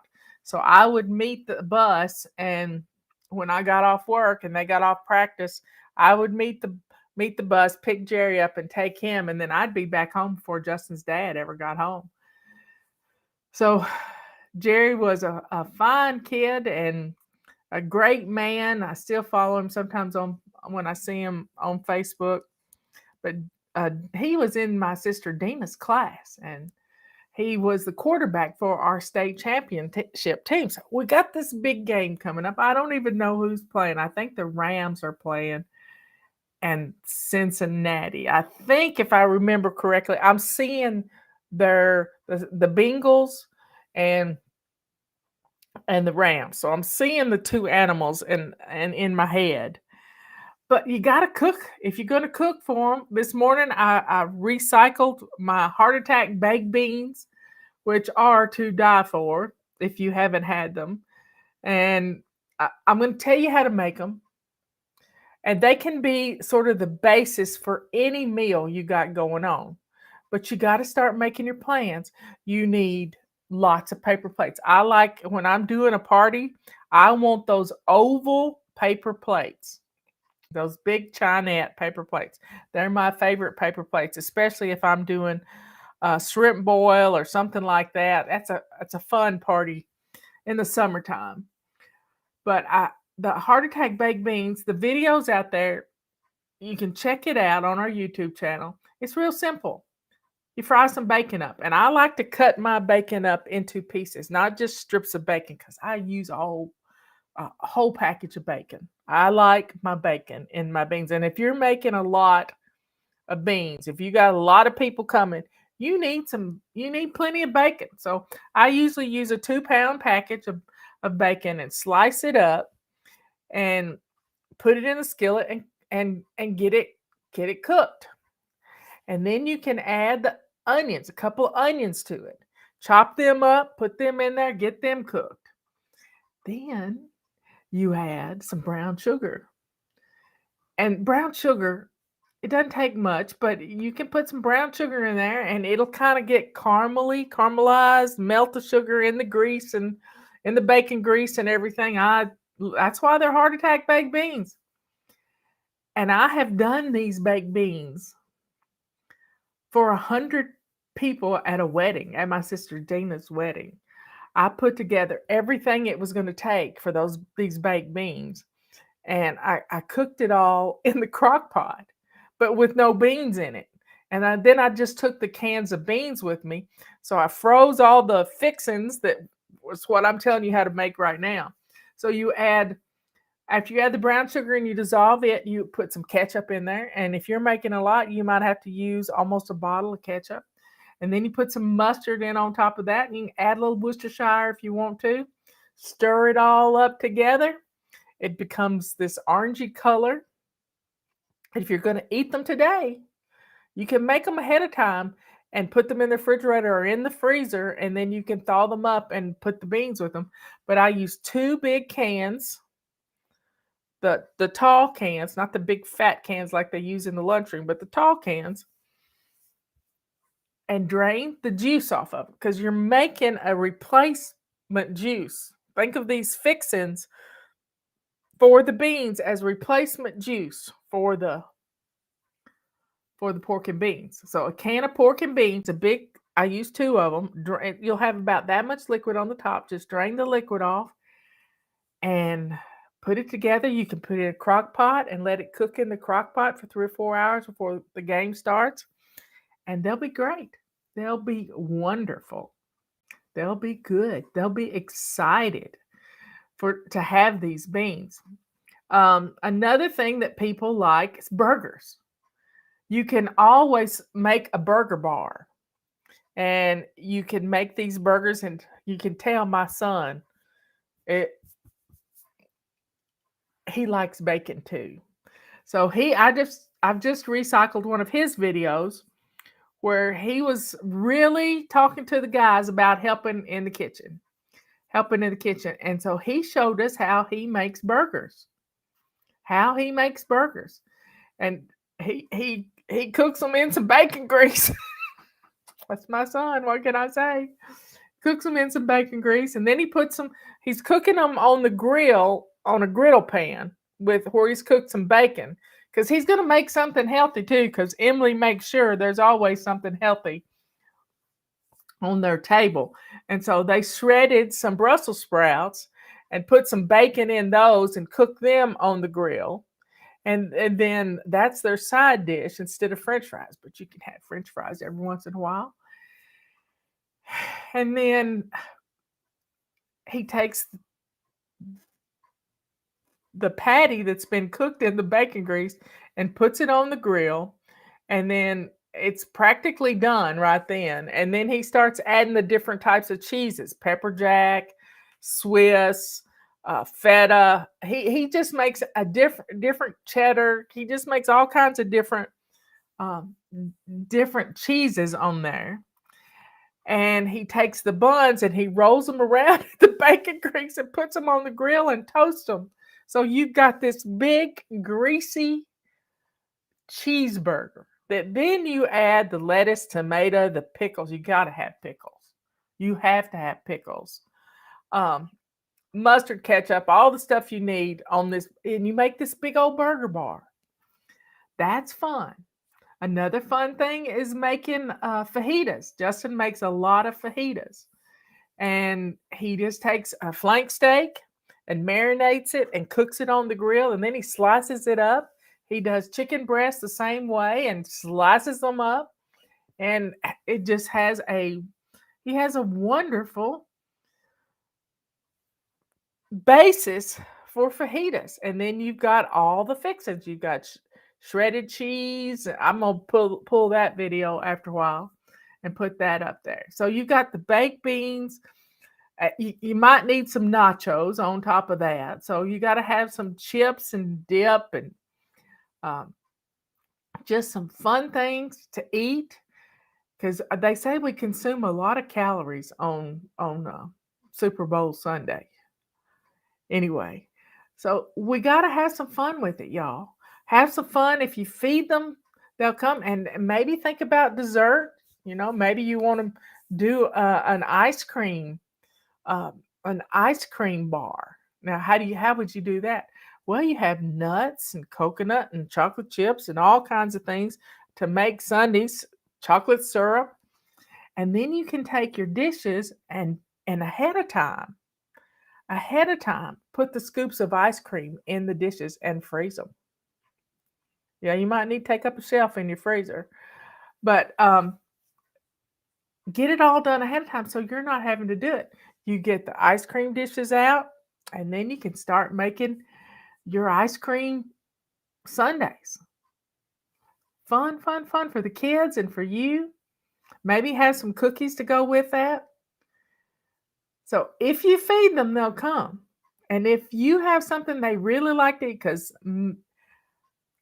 my baked beans are always eaten, every one to the last drop. I mean, to the last drop. There's never any left over when I take them someplace. It's my go-to potluck. And that's another fun thing to do. You can do a potluck with people bringing some dish. Maybe somebody's going to bring I can't say it, charcuterie platter with lots of snacky poos, and then somebody else bring a big plate of cookies and desserts and brownies. And yeah, those are other things. You can have some brownies to make sundaes with and different things. Just having fun around food and football and family. Does it get any better than that? It doesn't. It doesn't. So y'all take some time today to sort of plan your menus, what you got to have. You need lots of napkins. Maybe you want to do some wings. Let me tell you a shortcut to doing wings. I bought some Sweet Baby Ray's teriyaki sauce because our Pizza Hut no longer has teriyaki wings. So we buy the wings naked. Naked, I tell you, naked. And when they get here, I put a little teriyaki sauce in the little container and shake them up, and we got our teriyaki wings. We're so happy. Now you can buy the hot stuff, or you can buy the barbecue sauce. But here's what you can do: you can take a whole big tray of wings, and you can make your own wings, y'all. I know you don't believe this, but you can get packages of chicken wings, and you can cut the little flippy end off, put them in a pot and cook them for broth, and then you can take the little drumette and the other part and season them up real good and put them in the oven and bake them. Then you're not frying them, you're baking them. And you can put them on a rack so it lifts them up and gets all the sides at one time. And you can do 20 or 30 or 40 at one cooking in the oven. And then you can toss them in the buffalo sauce or barbecue sauce or teriyaki sauce. And put them in a bowl and toss them around and serve them up. You don't have to buy them. The wings have gone up so much in our air fryer for the wings. I've never used an air fryer, but that's what an oven is, especially if you have a convection oven, which will crisp them up. It does great. And you need lots of paper towels. I buy the boxes of paper towels, and I would just put them everywhere because people need paper towels when they're eating wings. So y'all plan this stuff out. Paper towels. You might want some plastic utensils and stuff because you don't want to do it. You need a big garbage can with a big garbage bag in there. And what are you going to drink? Make something festive, like some lemonade. There'll be people there that won't want the alcoholic stuff. So you got to have some stuff for the people that don't want to imbibe, I think is the word. So plan this food.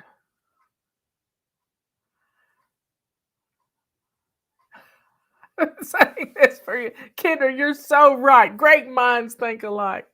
Yeah, air fryer. I think they're dangerous sitting on the countertop. I think they could burn your countertop unless you put them on a tile. But the main thing is it's an oven. It's an oven. It's a I have 2 ovens. I have my regular 30-inch oven, and then Robert's oven is his cookie oven, but it's convection. So that's where I roast my turkey, I roast my chickens. It's a convection oven. And it's just hot air blowing around, which is a good thing. So you can make french fries. Other things that I don't like something that has me standing over it all the time. You can do barbecue. There's some great recipes out there for Eastern style Carolina barbecue where you cook the pork roast in your crock pot, then you take it all off the bone, and then you put some vinegar and some seasonings in it and cook it some more, and you've got this Eastern style barbecue. Or you can turn it into Western style barbecue with some sweet baby rays. Yep, little smokies are good. We used to call them hot sauce weenies. And mother would mix up. The kids always loved this at Christmas dinner. She would mix up grape jelly and ketchup, but you can do grape jelly and barbecue sauce too. And put little pieces of hot dogs in there or the little smokies, little sausages, and those go over well. I like to put bacon wrapped little smokies. Gotta have some bacon. Bacon wrapped little smokies and make it and some brown sugar, and you got a tasty little treat there. So another thing I like to do is take Idaho potatoes and slice them into 3/8 inch pieces and put some butter in the bottom of a big jelly roll pan, as long as it has a lip on it, and turn them over in the butter and put them in the oven, 350, and cook them for 30 to 30 minutes. Flip them one time, and then take some cheese, a little cube of cheese, not much, a little cube of cheese, and put on every one of them and let it melt. And then you can take a dollop, get one of those squeeze things of sour cream, and you can decorate them. You can put a little dollop of sour cream, a little dollop of daisy, the commercial says, a little dollop of daisies. Yeah, meatballs in that barbecue sauce and grape jelly is good too. But just a little dollop of sour cream, and then you can sprinkle some bacon bits on it. And I have found that Hormel makes a lovely um, real bacon bits in a package that are tiny, not great big. So you can sprinkle some of those on there, and before you know it, you have this potato rounds. It's like having a stuffed baked potato. You can put little bits of chives on there too, or green onions, and they are so good. I'm just hungry thinking about it. Yeah, what are we going to do with ourselves? It's not time to eat yet, but we got to plan. We have to plan so we can have enough hors d'oeuvres for everybody and keep everybody going. Now, I also like to make sangria without the wine. I take cherry juice, I take lemonade, I take some grape juice. I just start putting all kinds of juices together, and you have this, and put some sliced oranges and lemons and crushed ice, and you have an amazing sangria that doesn't have any alcohol in it. It's just wonderful. So have some fun. The guys just want the alcoholic stuff. I don't want any of that.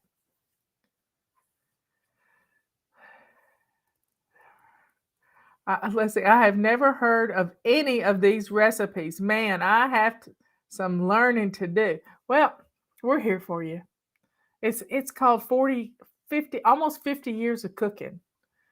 And you just pull out what's tried and true. And Justin has taken some of my recipes and adapted them for the grill. And it's always fun to see your child, even though he's a grown man, take over in the kitchen. Just take over in the kitchen. It is really, really heartwarming to know that your child learned to cook. Learn to cook. Yeah. He watched me and I let him help me and it was all good. I also like to do somebody's talking about bell peppers and butter. Well, see, if you're doing fajitas, you need peppers and onions. You always need peppers and onions with fajitas. I mean, sliced peppers, sliced onions, it just makes a fajita. And you need tortillas. So you can put those, if you have an extra crock pot, you could put a towel down in the crock pot and put your fajita, you put your tortillas down in there. Or you can, as they do at the Mexican restaurant, they roll up 2 or 3 in aluminum foil and put them in a warming place. That's always fun. Think about stuff you can do ahead of time to keep from being so rushed on game day. So y'all take some time to do that. Let's go to the Lord in prayer. Dear Father in heaven, thank you so much for giving us a family that we can prepare meals for and together, that we can have parties and celebrate each other and cheer each other on, and even have rivalries and fun stuff in our homes. Thank you for giving us this ability to be able to cook for our families and to get them involved in the process. It is so wonderful to get your families together. Cherish these moments. Thank you for giving us these wonderful people in our lives. Please forgive us of our sins. Thank you for sending your Son to die for our sins. Thank you, Lord. And all these things we ask in His holy name. Amen. So, y'all get ready for a fun weekend. Yes, somebody says they're going to do angel eggs. Everybody loves a good, they're shaped like a football. You could you could have some fun with angel eggs on your buffet table. So y'all be good, kind, and sweet. Good to yourself, kind to others, and let the joy and the sweetness that is in your heart, because you're a child of God, let that sweetness overflow. When the sweetness is coming out, hatefulness can't come out. So y'all have a good rest of the day. Start planning what you're going to cook for Sunday, Super Bowl. It's always fun. I love you all. I'll see you in the morning. Guess what it is tomorrow? It's Friday. Bye. Justin here today from Fly Lady with a special request. Today I'd like to talk to all the husbands and all the men of all the Fly Lady families that are out in Fly Lady Nation, in the U.S. and around the world, to talk to them about something special that we can do to help out our wives by helping out in the kitchen. And I know some of you men are no strangers to the kitchen. You help out with dishes and things like that. My request today is that if you haven't cooked during this time of quarantine, when there is a lot of people that are getting stressed out in homes, especially the ladies, there's a lot to do. You're never leaving the house, and you've got meals to prep, breakfast, lunch, and dinner, and you've got to get these either on the table, you've got to get them cooked, and it's a lot of stress to have one person in the home to do this all the time. My request is that men need to step up, and there's more that we can do besides washing dishes. We can cook, and cooking is something I love to do. And one of the things I like to cook, and I'm gonna show you this evening, I like to cook a grilled flank steak. And how I do it is it's kind of on a gas grill is how I do it, but you can use charcoal. Or how I'm going to do it in our recipe for this evening is I'm going to do it on cast iron. I'm going to sear it, and then I'm going to put it onto the grill for a little while, and then I'm going to take it off. With this flank steak, it is for one meal that can be fajitas, or you can do like a Brazilian style with charro beans and the flank steak. But for our purposes tonight, I am cooking fajitas for the family with flank steak. Flank steak you usually can find in your meat department of your grocery store. It's usually in a vacuum pack sealed bag already, and that's just kind of how they sell them. It's kind of a cheaper piece of meat, and so it's a little tough. But if you marinate it with the right marinades, and the marinade that I'm going to give y'all in the recipe, it needs to at least be on the meat for about 4 to 8 hours. So if you let it soak and rest in that good marinade, it kind of breaks down some of the fibers and makes it extremely tender. And I know you guys in Fly Lady Nation are gonna step up, you're gonna help out your wives, and this is our first recipe, and I know you can do it. And a couple of other things that I'll probably talk about in future episodes is some great ways to also cook besides being on a grill or cooking in cast iron. One of my favorite things to do is I love to bake in the oven. And you say, well, but Justin, what do you like to bake? I like to bake my world famous chicken ranch nachos. I'm kind of known around our house as the party food kind of guy. But when I cook, I like to cook fun things. Like smoked chicken wings or chicken ranch nachos on a big old pan. And so what I'll usually do is grill some chicken. But what I'm telling you now, gentlemen, you can step up and help alleviate some stress in your family during this time of social isolation and distancing by stepping up in your family and do more in the kitchen to help out. And cooking can be one of those things. Here is my flank steak recipe that I got from allrecipes.com. It is a great recipe, and you can change it up a lot depending on the kind of things you like to have in a marinade. As you can see, I use some of my favorite grilling spices along with some of the things that they have in the recipe. I use 2 different skirt steaks or flank steaks for this recipe. I mix up my marinade, and then I pour the marinade over the steaks in a Ziploc bag. Zip it up and let them rest for at least 4 hours. For this take, I have actually let it rest for 48 hours. The longer, the better. And these are some of the fixings that are going to go along with my fajita night, which is what I'll be using this steak for. Now it's time to start grilling. I have a hot grill at 400 degrees, and I sear it on a cast iron plate, 5 minutes each side. Then I take it off of the cast iron and put it directly onto the grill grate with direct heat for about 2 minutes each side, still at 400 degrees. Then it's done. I wrap it up in aluminum foil and let it rest for 5 minutes. It's good. Now it's time to open it up. It looks great. I've got some extra limes on that. I've cut it up on my cutting board into nice little strips for fajitas. And I have all the fixings set at the table. And we're ready for fajita night. It's good. Enjoy. Men can cook from Fly Lady.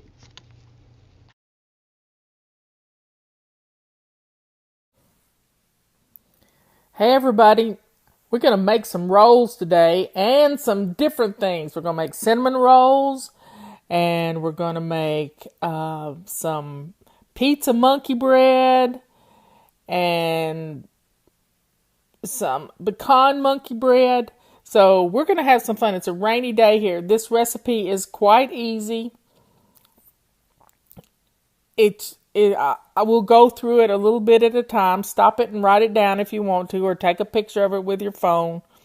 But this is a really simple recipe, and I've tried to make it easier for you. And I've just divided it up into steps to do it. So I'm going to walk you through it. And I'm making 2 batches of dough at one time because I have 2 big mixing bowls. I've measured out 10 cups of plain flour, and I've added to that 2/3 cup of sugar and a tablespoon of salt. These rolls aren't any good if you don't put the salt in them. And then in another bowl, I'm going to add 3 cups of warm water, 2 tablespoons of jarred yeast, or you can use 3 packages of yeast, a tablespoon of sugar, and let that sit and get bubbly. And then you're going to add 2 eggs to this mixture. Beat the eggs up first before you in there, and a 1/4 cup of butter, a 1/4 cup of oil, and a 1/4 cup of milk. And you just pour all that into the flour mixture, and you let your mixer do the hard work. Now, you can stir all this stuff and mess with it, but I like to just stop the mixer every once in a while and scrape the dough down. Now, put this dough, after it gets all mixed up, into a big greased bowl in your oven at 100 degrees, and it'll rise in between 30 minutes to an hour. It'll get double in size. I cover it with a dish towel. And while that one's rising, start another batch. I've already measured out 10 cups of flour and just do the same thing. And it's such a simple dough, and it's really good. Now, this is my favorite thing. I love this silicone mat. I don't ever use it for making pie crust, but I love it because I don't have to flour this mat. And I buy these pans by 30 or 40 at a time because I make my cinnamon rolls and my rolls in these pans so that I can give them away. Now, after about an hour, 30 minutes to an hour, your dough is doubled. Punch it down really good, and then pour it out on your mat or your countertop, whatever you like. And I like to cut the dough in half and work with half at a time. I love this little dough cutter too. It's costs $5. And I cut strips of dough and then cut it into rectangles. And I don't like to mess with the dough much, like I don't like to mess with biscuit dough. I just put it in a buttered pan, and you let it rise. Now let's make some cinnamon rolls. Take a cup of sugar, and I like a lot of cinnamon, so I've probably got a huge tablespoon of cinnamon in this sugar, and I'm going to stir it all up. And I'm going to take that other half of dough, and I'm going to shape it into a rectangle that's 15 by 12, and my mat measures that out. And I just do it with my hands. And then I'm going to smear some butter on it, pour the sugar on top of it, and then I'm going to start rolling it and stretching the dough as I roll a little bit up each time. And you can feel it, and it comes together, and then you're going to pinch the dough to make it stay together. Now, here's the secret to cutting it. I use dental floss. And you go in about an inch, 1.25 inches, and you crisscross it, you slide it under, you crisscross it, and then you pull it together. And it cuts the prettiest cinnamon roll out. And you put them in a pan. Now, don't turn them over sideways or you'll lose all the goodie out of them. Just put them in your pan. And a buttered pan, and just smear the butter around. I melted about 6 sticks of butter and just used it for everything. Then take the cinnamon rolls and just place them in there. Hold them sideways as you do it so you don't lose the good stuff. And then put them in your pan. These pans held 6 or 7 cinnamon rolls. And then I did one pan that only had 4 cinnamon rolls in it, and they turned out prettier than all the rest. So I may just do 4 in these pans unless I get me some oblong pans where I could do more at one time. But these are always such a treat Christmas morning because I'm going to cook them and put them in the freezer. And then I'm going to give them to my daughter-in-law so she won't have anything to do for Christmas morning. So she'll already have these cinnamon rolls, and then she just has to pull them out, heat them up in the oven while they're unwrapping presents. And I'm going to make her the icing too, which is powdered sugar, some cream and some vanilla flavoring, and you just stir it all together, and I put it in a bag so she can cut the end off and ice these wonderful cinnamon rolls. And this is just such a simple Christmas morning. I'm not eating breads right now, so I'm making this all to give away, except for Thanksgiving dinner, which I'll have my rolls for Thanksgiving dinner.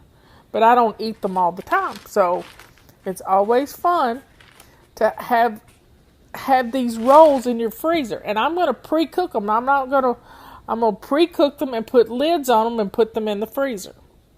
So all I got to do is take them out and heat them up. Heat and serve rolls, which is wonderful. Now what are we doing? I'm trying to figure out. I got another pan. Yeah, I had 4 or 5 pans ready to go. And these have little lids that can go on them and crimp down. Smearing more butter around.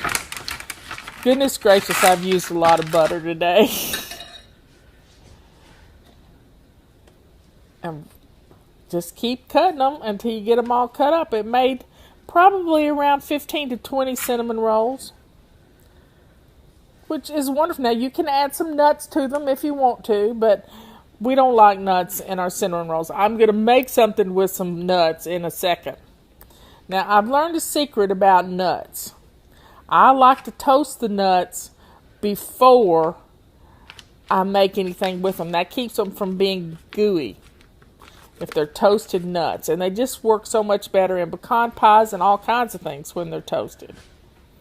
I know this is really a long video, and I forgot that. There they are. So I'm making a mess there. Hey, they rose up real pretty. I just stuck them back in that 100-degree oven. And there, look at them.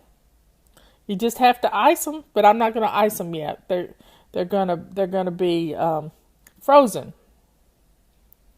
And then all she has to do is ice them up. Next, we're going to make pizza monkey bread. So take 4 or 5, probably around 6 cheese sticks and cut them into pieces, 6 pieces each. So that's going to be about 36 dough balls you're going to make. And you can add a pepperoni if you want to. I like the pepperoni in there.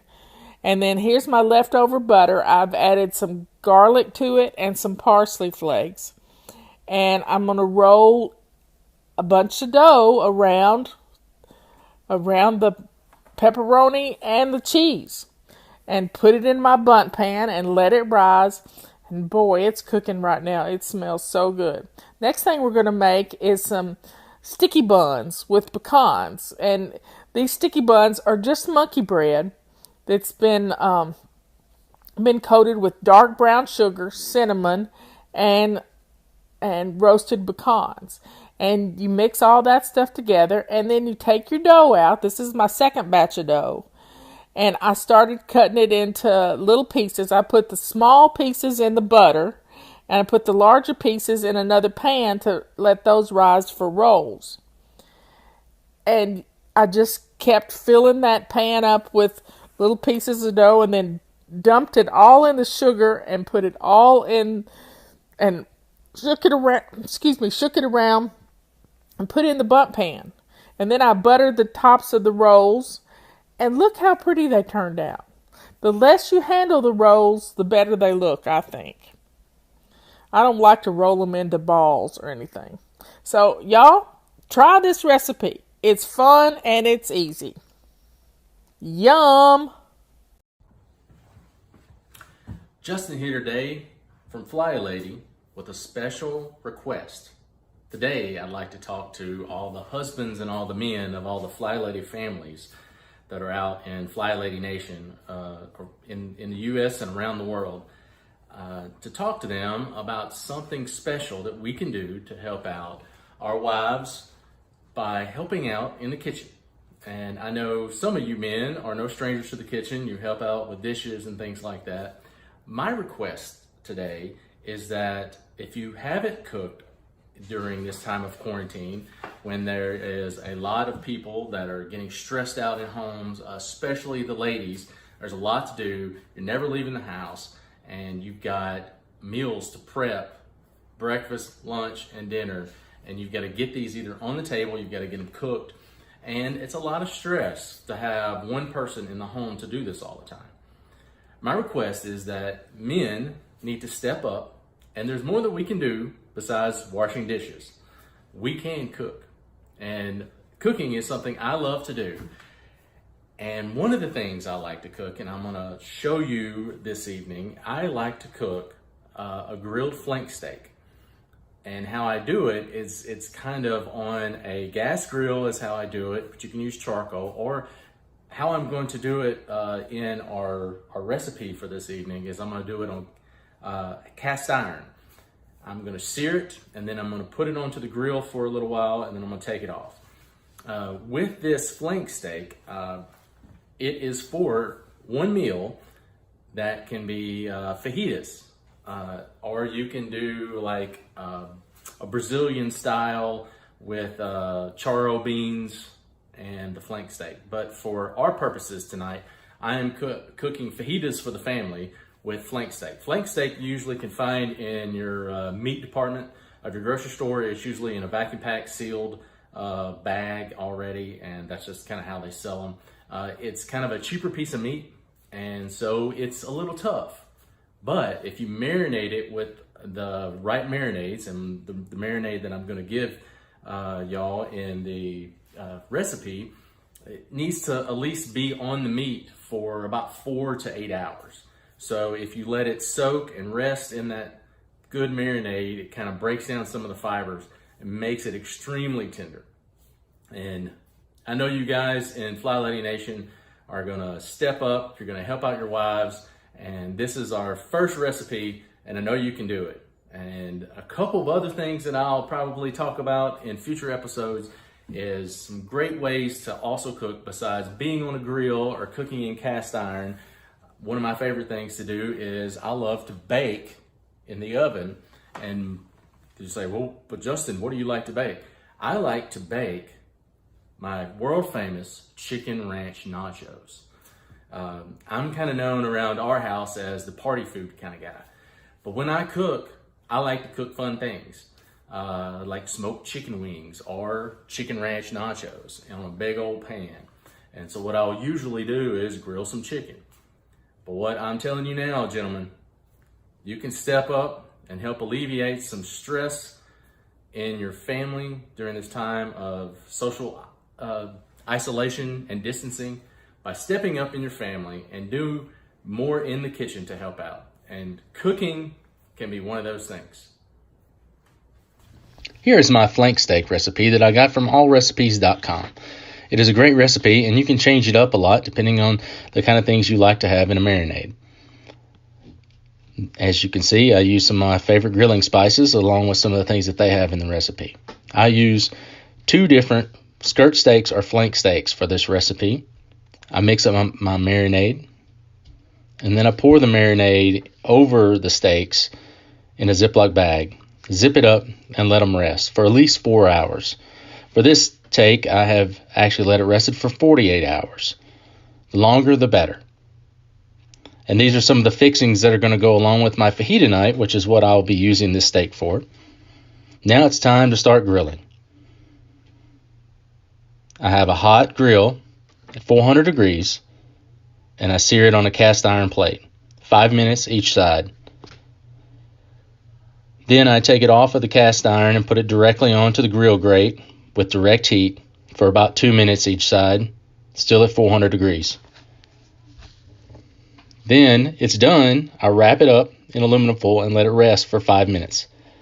It's good. Now it's time to open it up. It looks great. I've got some extra limes on that. I've cut it up on my cutting board into nice little strips for fajitas. And I have all the fixings set at the table. And we're ready for fajita night. It's good. Enjoy. Men can cook from Fly Lady.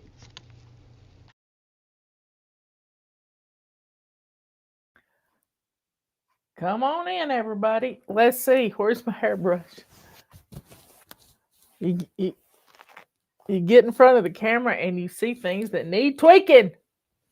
Anyway, get on in here. Get on in here. I had turned my computer on. It said I had to do updates.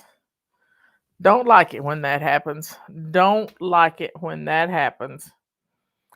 Anyway, we got a dead truck battery. I guarantee you, Robert will come home with he's gone to the grocery store a day early because we got bad weather coming our way too. So grab your sheets off your bed and get them in the washing machine, and we will get started on our weekly home blessing. Now, I want you to do more than just getting the house clean today.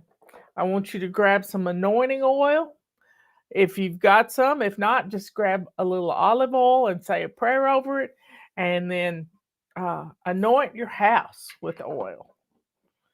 Yeah, just anoint your house with oil. I had seen on, was it Twitter or on YouTube? I don't know which it was, but people were doing that, anointing their house with oil. And I thought, well, that's a good idea. I like that idea. I'm going to try it. I've done it before, but it never hurts to. I've got this little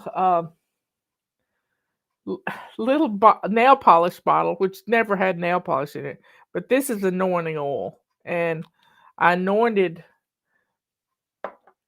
all the states a few months ago, and now Dutch Sheets this morning is anointing waterways and dams and all rivers and streams and all kinds of good stuff. So, folks, let's get those sheets off the bed. I'm going to get our tiles laid out, and I will anoint our home. Today is Martin Luther King's birthday. It's his actual birthday on the 15th. And many years ago, I got this plaque, and I think I was at a church in Houston, and this plaque is a quote from Dr. King, and it says, "Faith is taking the step even when you don't see the whole staircase." Many times, fly babies, they want to know how the whole system works before they ever jump in to get started. And a lot of times, because they can't see how the whole system works, they never start. So it's our perfectionism that wants us to stay stuck at the bottom. And you just go one step at a time. One step at a time. Okay, folks. Let me get the chat up. I didn't put the chat up. Let me see. In Oklahoma, they got 6 degrees. Patty started getting dollar-sized snowflakes.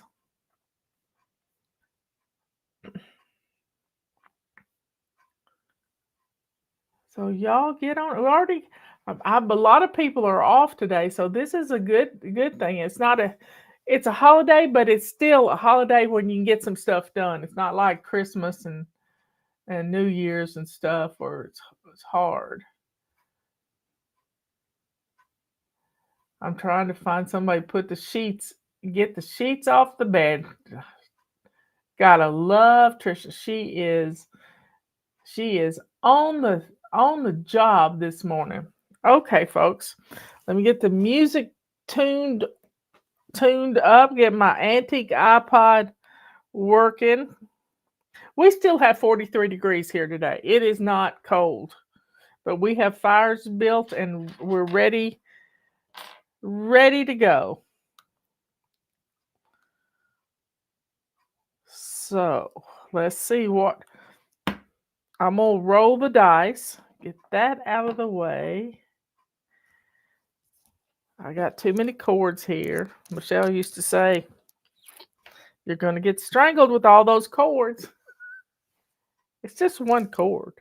It's my microphone cord. Here we go. I'm rolling the dice. Number 2. Grab all your trash. Robert just did all that. He grabbed all the trash. The truck wouldn't start, so he's put the trash in the car and he's taking it. So let's see. Put this back where it goes. And I am going to play Room Patrol.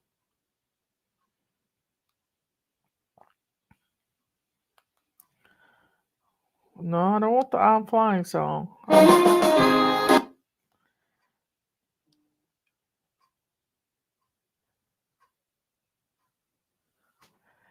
Okay, where is Room Patrol? I never can find this one.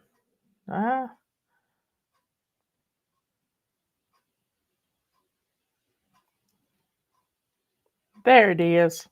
So grab your trash, get your shoes on your feet, and let's get the trash out of the house.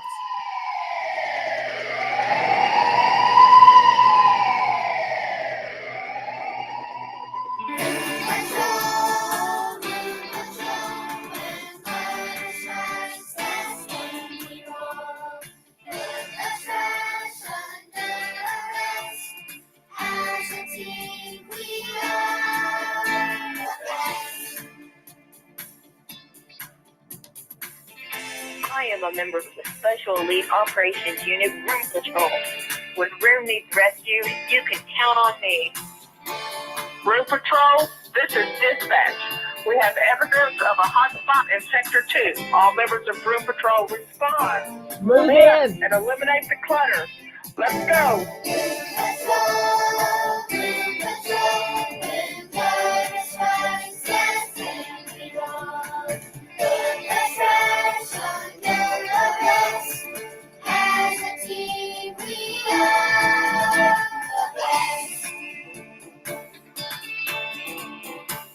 Dispatch, we have surrounded the clutter in Sector 2. You're right, this hotspot is drawing clutter and flies. We're sending in the SWAT team. Let's get to the bottom of this. Get your gear. Lace up your shoes. Room Patrol, let's roll.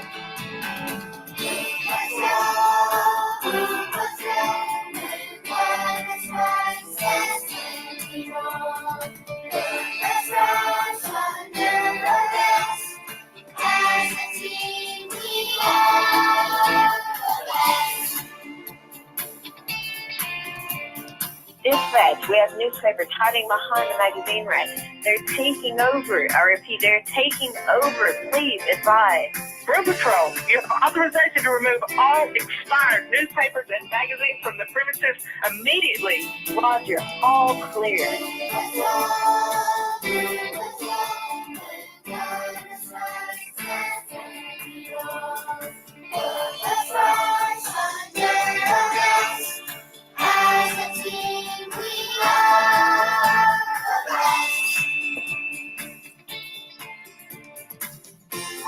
Room Patrol, there's a code red on the trash receptacle. I can smell it from here. Put on your gas mask and move in. Copy that, dispatch. No job is too hard for Room Patrol. Let's pack it up and ship it out. Mission accomplished.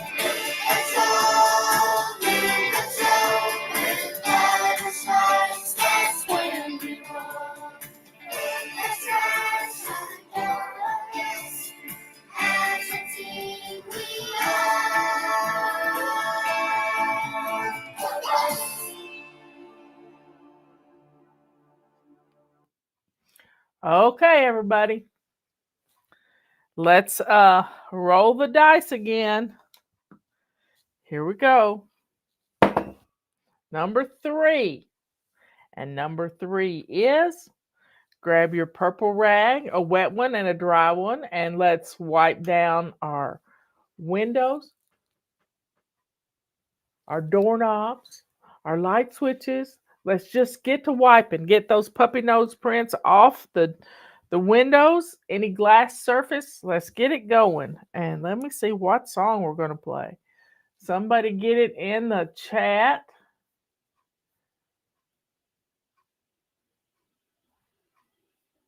Let me find it.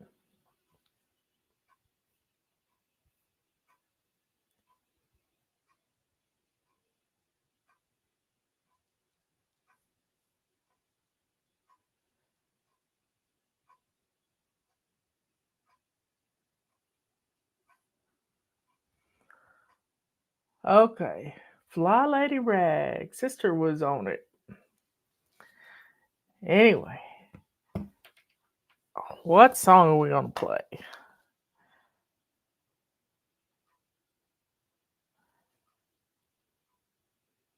It's going to do an up kind of day. It's a cold kind of day.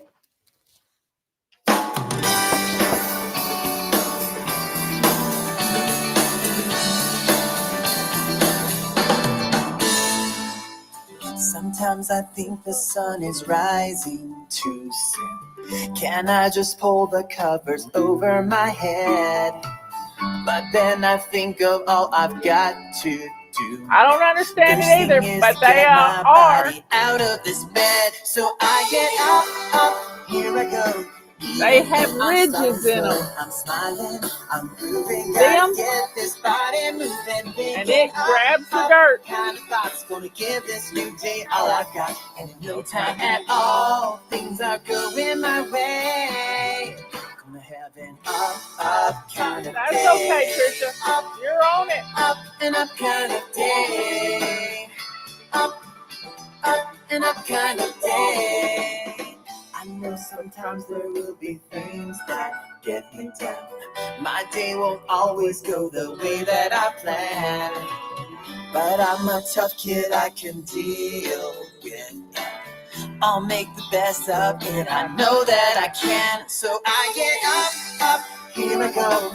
Even if I'm starting slow, I'm smiling, I'm grooving. Gotta get this body moving, thinking up, kind of thoughts gonna give this new day all I got. And in no time at all, things are going my way. Gonna have an up kind of day. An up kind of day. Up and up kind of day. Even if my day seems low, nowhere for my dreams to go, I'll still reach for the sky. It's time to watch me fly on an up kind of day, yeah. Up on an up kind of day. So I get up, here I go. Even if I'm starting slow, I'm smiling, I'm moving, gotta get this body moving, thinking up, kind of thoughts gonna give this new day all I've got, and in no time at all, things are going my way. Gonna have an up kind of day, an up kind of day, yeah, an up kind of day, yeah. And up kind of day.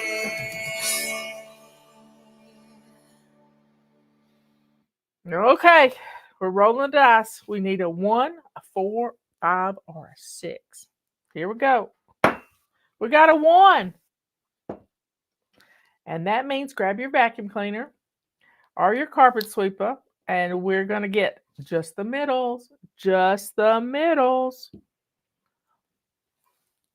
Let's see. What song are we going to play?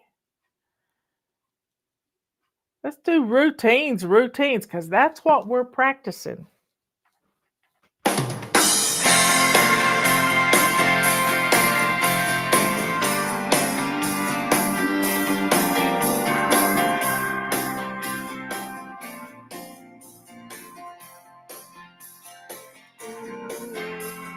First thing in the morning, I clear my head. I stretch and yawn to greet the day, then make my bed. Get myself all ready, down to my shoes. My healthy breakfast puts me in a rockin' mood. Routines, they keep me rockin'. Routines. There's no stopping me when I feel the power of my rockin' routines. After school or after lunch, I keep my cool. 'Cause afternoons have routines now, and that's my rule. Homework before playing, quickly get it done. After that, I'm out of here and on to have some fun. Routines, they keep me rocking. Routines, there's no stopping me when I feel the power of my rockin' routines. routines can organize my day, give me much more time for play, help me know what's coming next. I think routines are the best. PJs on, I brush my teeth, time for bed. My last routine helps me relax and plan ahead. Put clothes out for tomorrow, think about my day.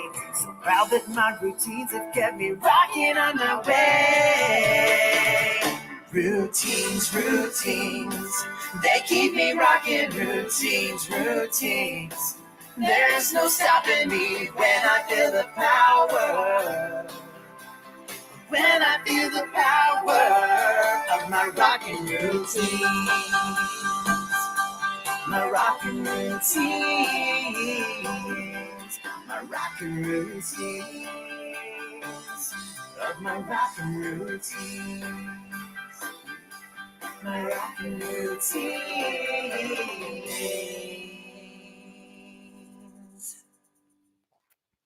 Okay, what are y'all fixing for dinner?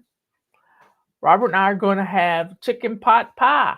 Every once in a while, we like a good old chicken pot pie. Anyway, I'm rolling the dice again.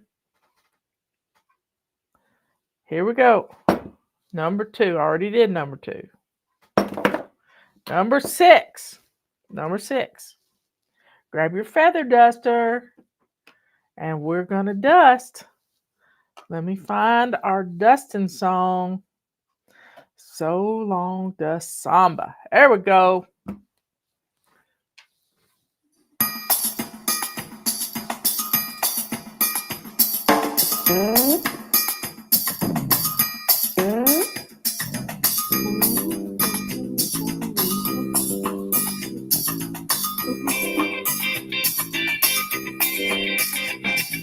You can do all kinds of dances, hip hop or ballet.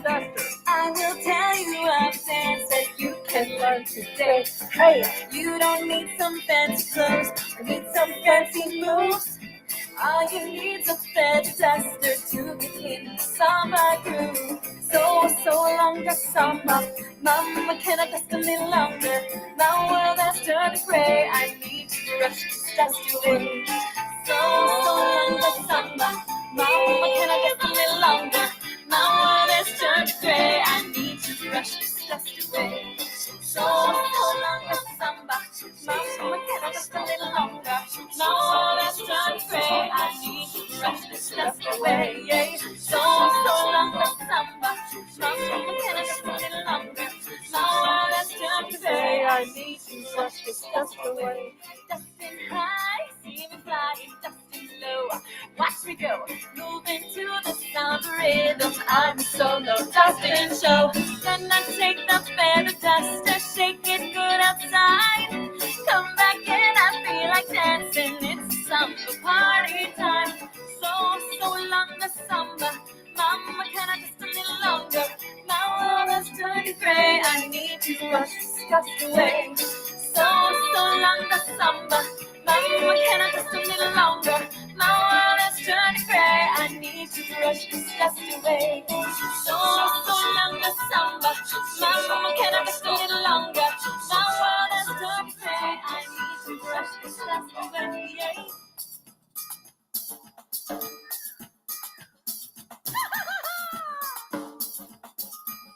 Let's party! Woo!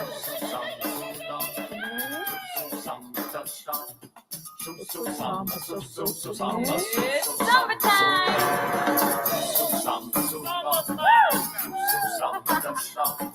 Want some fun, I'll tell you what. So long the samba, mama, can I just a little longer? My world has turned gray, I need to brush this dust away. So long the samba, mama, can I just a little longer? My world has turned gray, I need to brush this dust away.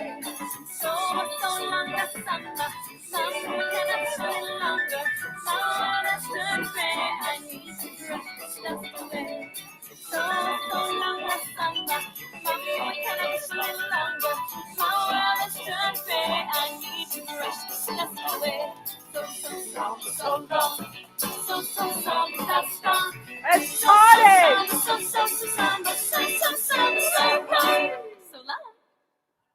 Okay, folks, we got 2 tiles left. We got declutter your hot spots and mop. So let's get to mopping. Grab your mop. That's number 5. And let's boogie with that mop. Where is the mopping song? There's the boogie song. This week we're in zone 3. Our main bathroom and the laundry room is the other room. Pull the covers on my head, something sinks beneath my bed. Can't face my room today. Stub my toe and scrape my knee with all the toys surrounding me. I don't have room to play. I can't find my book no matter where I look. And I just lost my shoes. So many toys around, they're tumbling down. Tell me, Mama, what do I do? She said, pick it up and pack it up. Decide what you can do with it so you have room to play. Having junk around only brings you down. So I'll boogie that clutter away. Only keep the toys that bring you joy and pass the rest along. You can fly when you simplify. Sing the bedroom boogie song.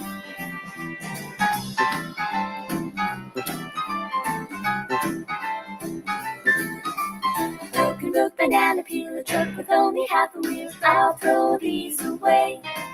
But the teddy bear and the king up there are gonna bless someone else today. I've been holding on for way too long. Time to let them go. This room is growing, the more I'm throwing in, I'm glad to finally know. How to pick it up and pack it up, decide what I can do without, so I have room to play. Having junk around only brings me down, so I'll boogie that clutter away. I only keep the toys that bring me joy and pass the rest along. I can fly when I simplify and sing the bedroom boogie song.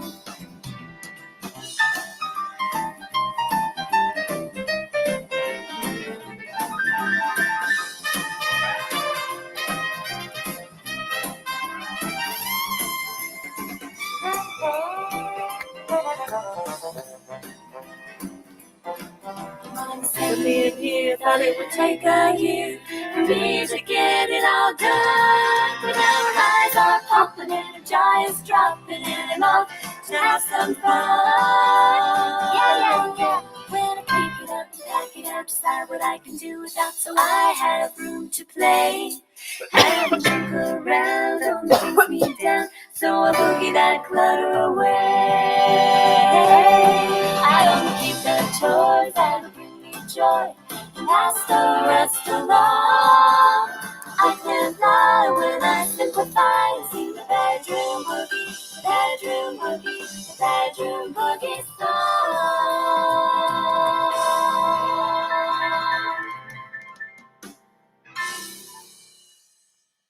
Okay. We have one more tile to do, and it's to clean off our hot spots. Our hot spots make our home look messy. So here we go. Cleaning off the hot spots. What are we, the 2-minute cleanup song? Where is it? 2-minute cleanup song. There it is. Here we go. We're cleaning off hot spots. Hey everybody, it's time to clean up! Clean up, everybody clean up. Choose a toy to pick up. We're done with play, put toys away. It's time to clean this mess up. Clean up, everybody clean up. Choose a toy to pick up. We're done with play, put toys away. It's time to clean this mess up. Clean up, everybody come clean up. Clean up, let's all come clean up. Clean up, everybody clean up. Choose a toy to pick up. We're done with play, put toys away. It's time to clean this mess up. clean up, everybody clean up. Choose a joy to pick up. We're done with life and joy. It's time to clean this mess up. 1 minute left. Everybody, Clean up, let's see how fast we can I was finish. slow. I've got this one. let's all come clean up. It's looking better already. Yeah. We can do it. Look, we almost done.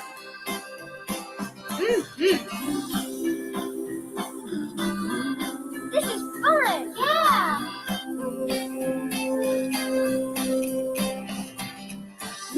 You're doing great. This won't take long. We can do it.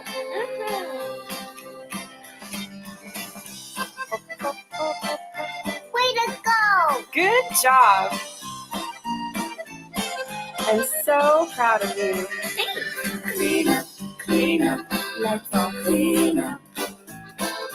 Clean up, let's all go clean up. Let's go play. Okay, folks, we've blessed our home. I have a little homework assignment for you. I've asked Robert to help me with this homework assignment to come up with casseroles or one dish dinners or little things like that. Hamburger helper that isn't hamburger helper from a box. We had stroganoff the other night, Saturday night, and last night we had a little piece of beef that was a flank steak that was in the freezer that needed to be cooked. And I cooked the steak, and we had some au gratin potatoes, and we had some peas, English peas, and we had and I made some homemade garlic bread, and it was wonderful. It was wonderful. And all I did was put some butter in a little pan and put some garlic in with it, and I had cooked 2 loaves of bread the other night, and I sliced it up and put it in aluminum foil, and now I'm going to freeze what's left over. So, folks, start collecting. The homework assignment is get some note cards.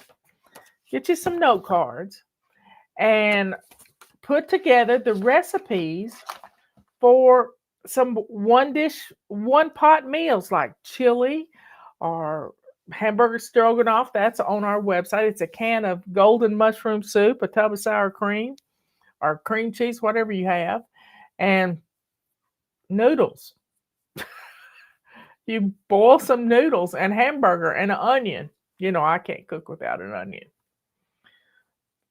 Anyway, start collecting those recipes, those one dish meals, one pot meals, one pan meals, and it'll give you something to fall back on.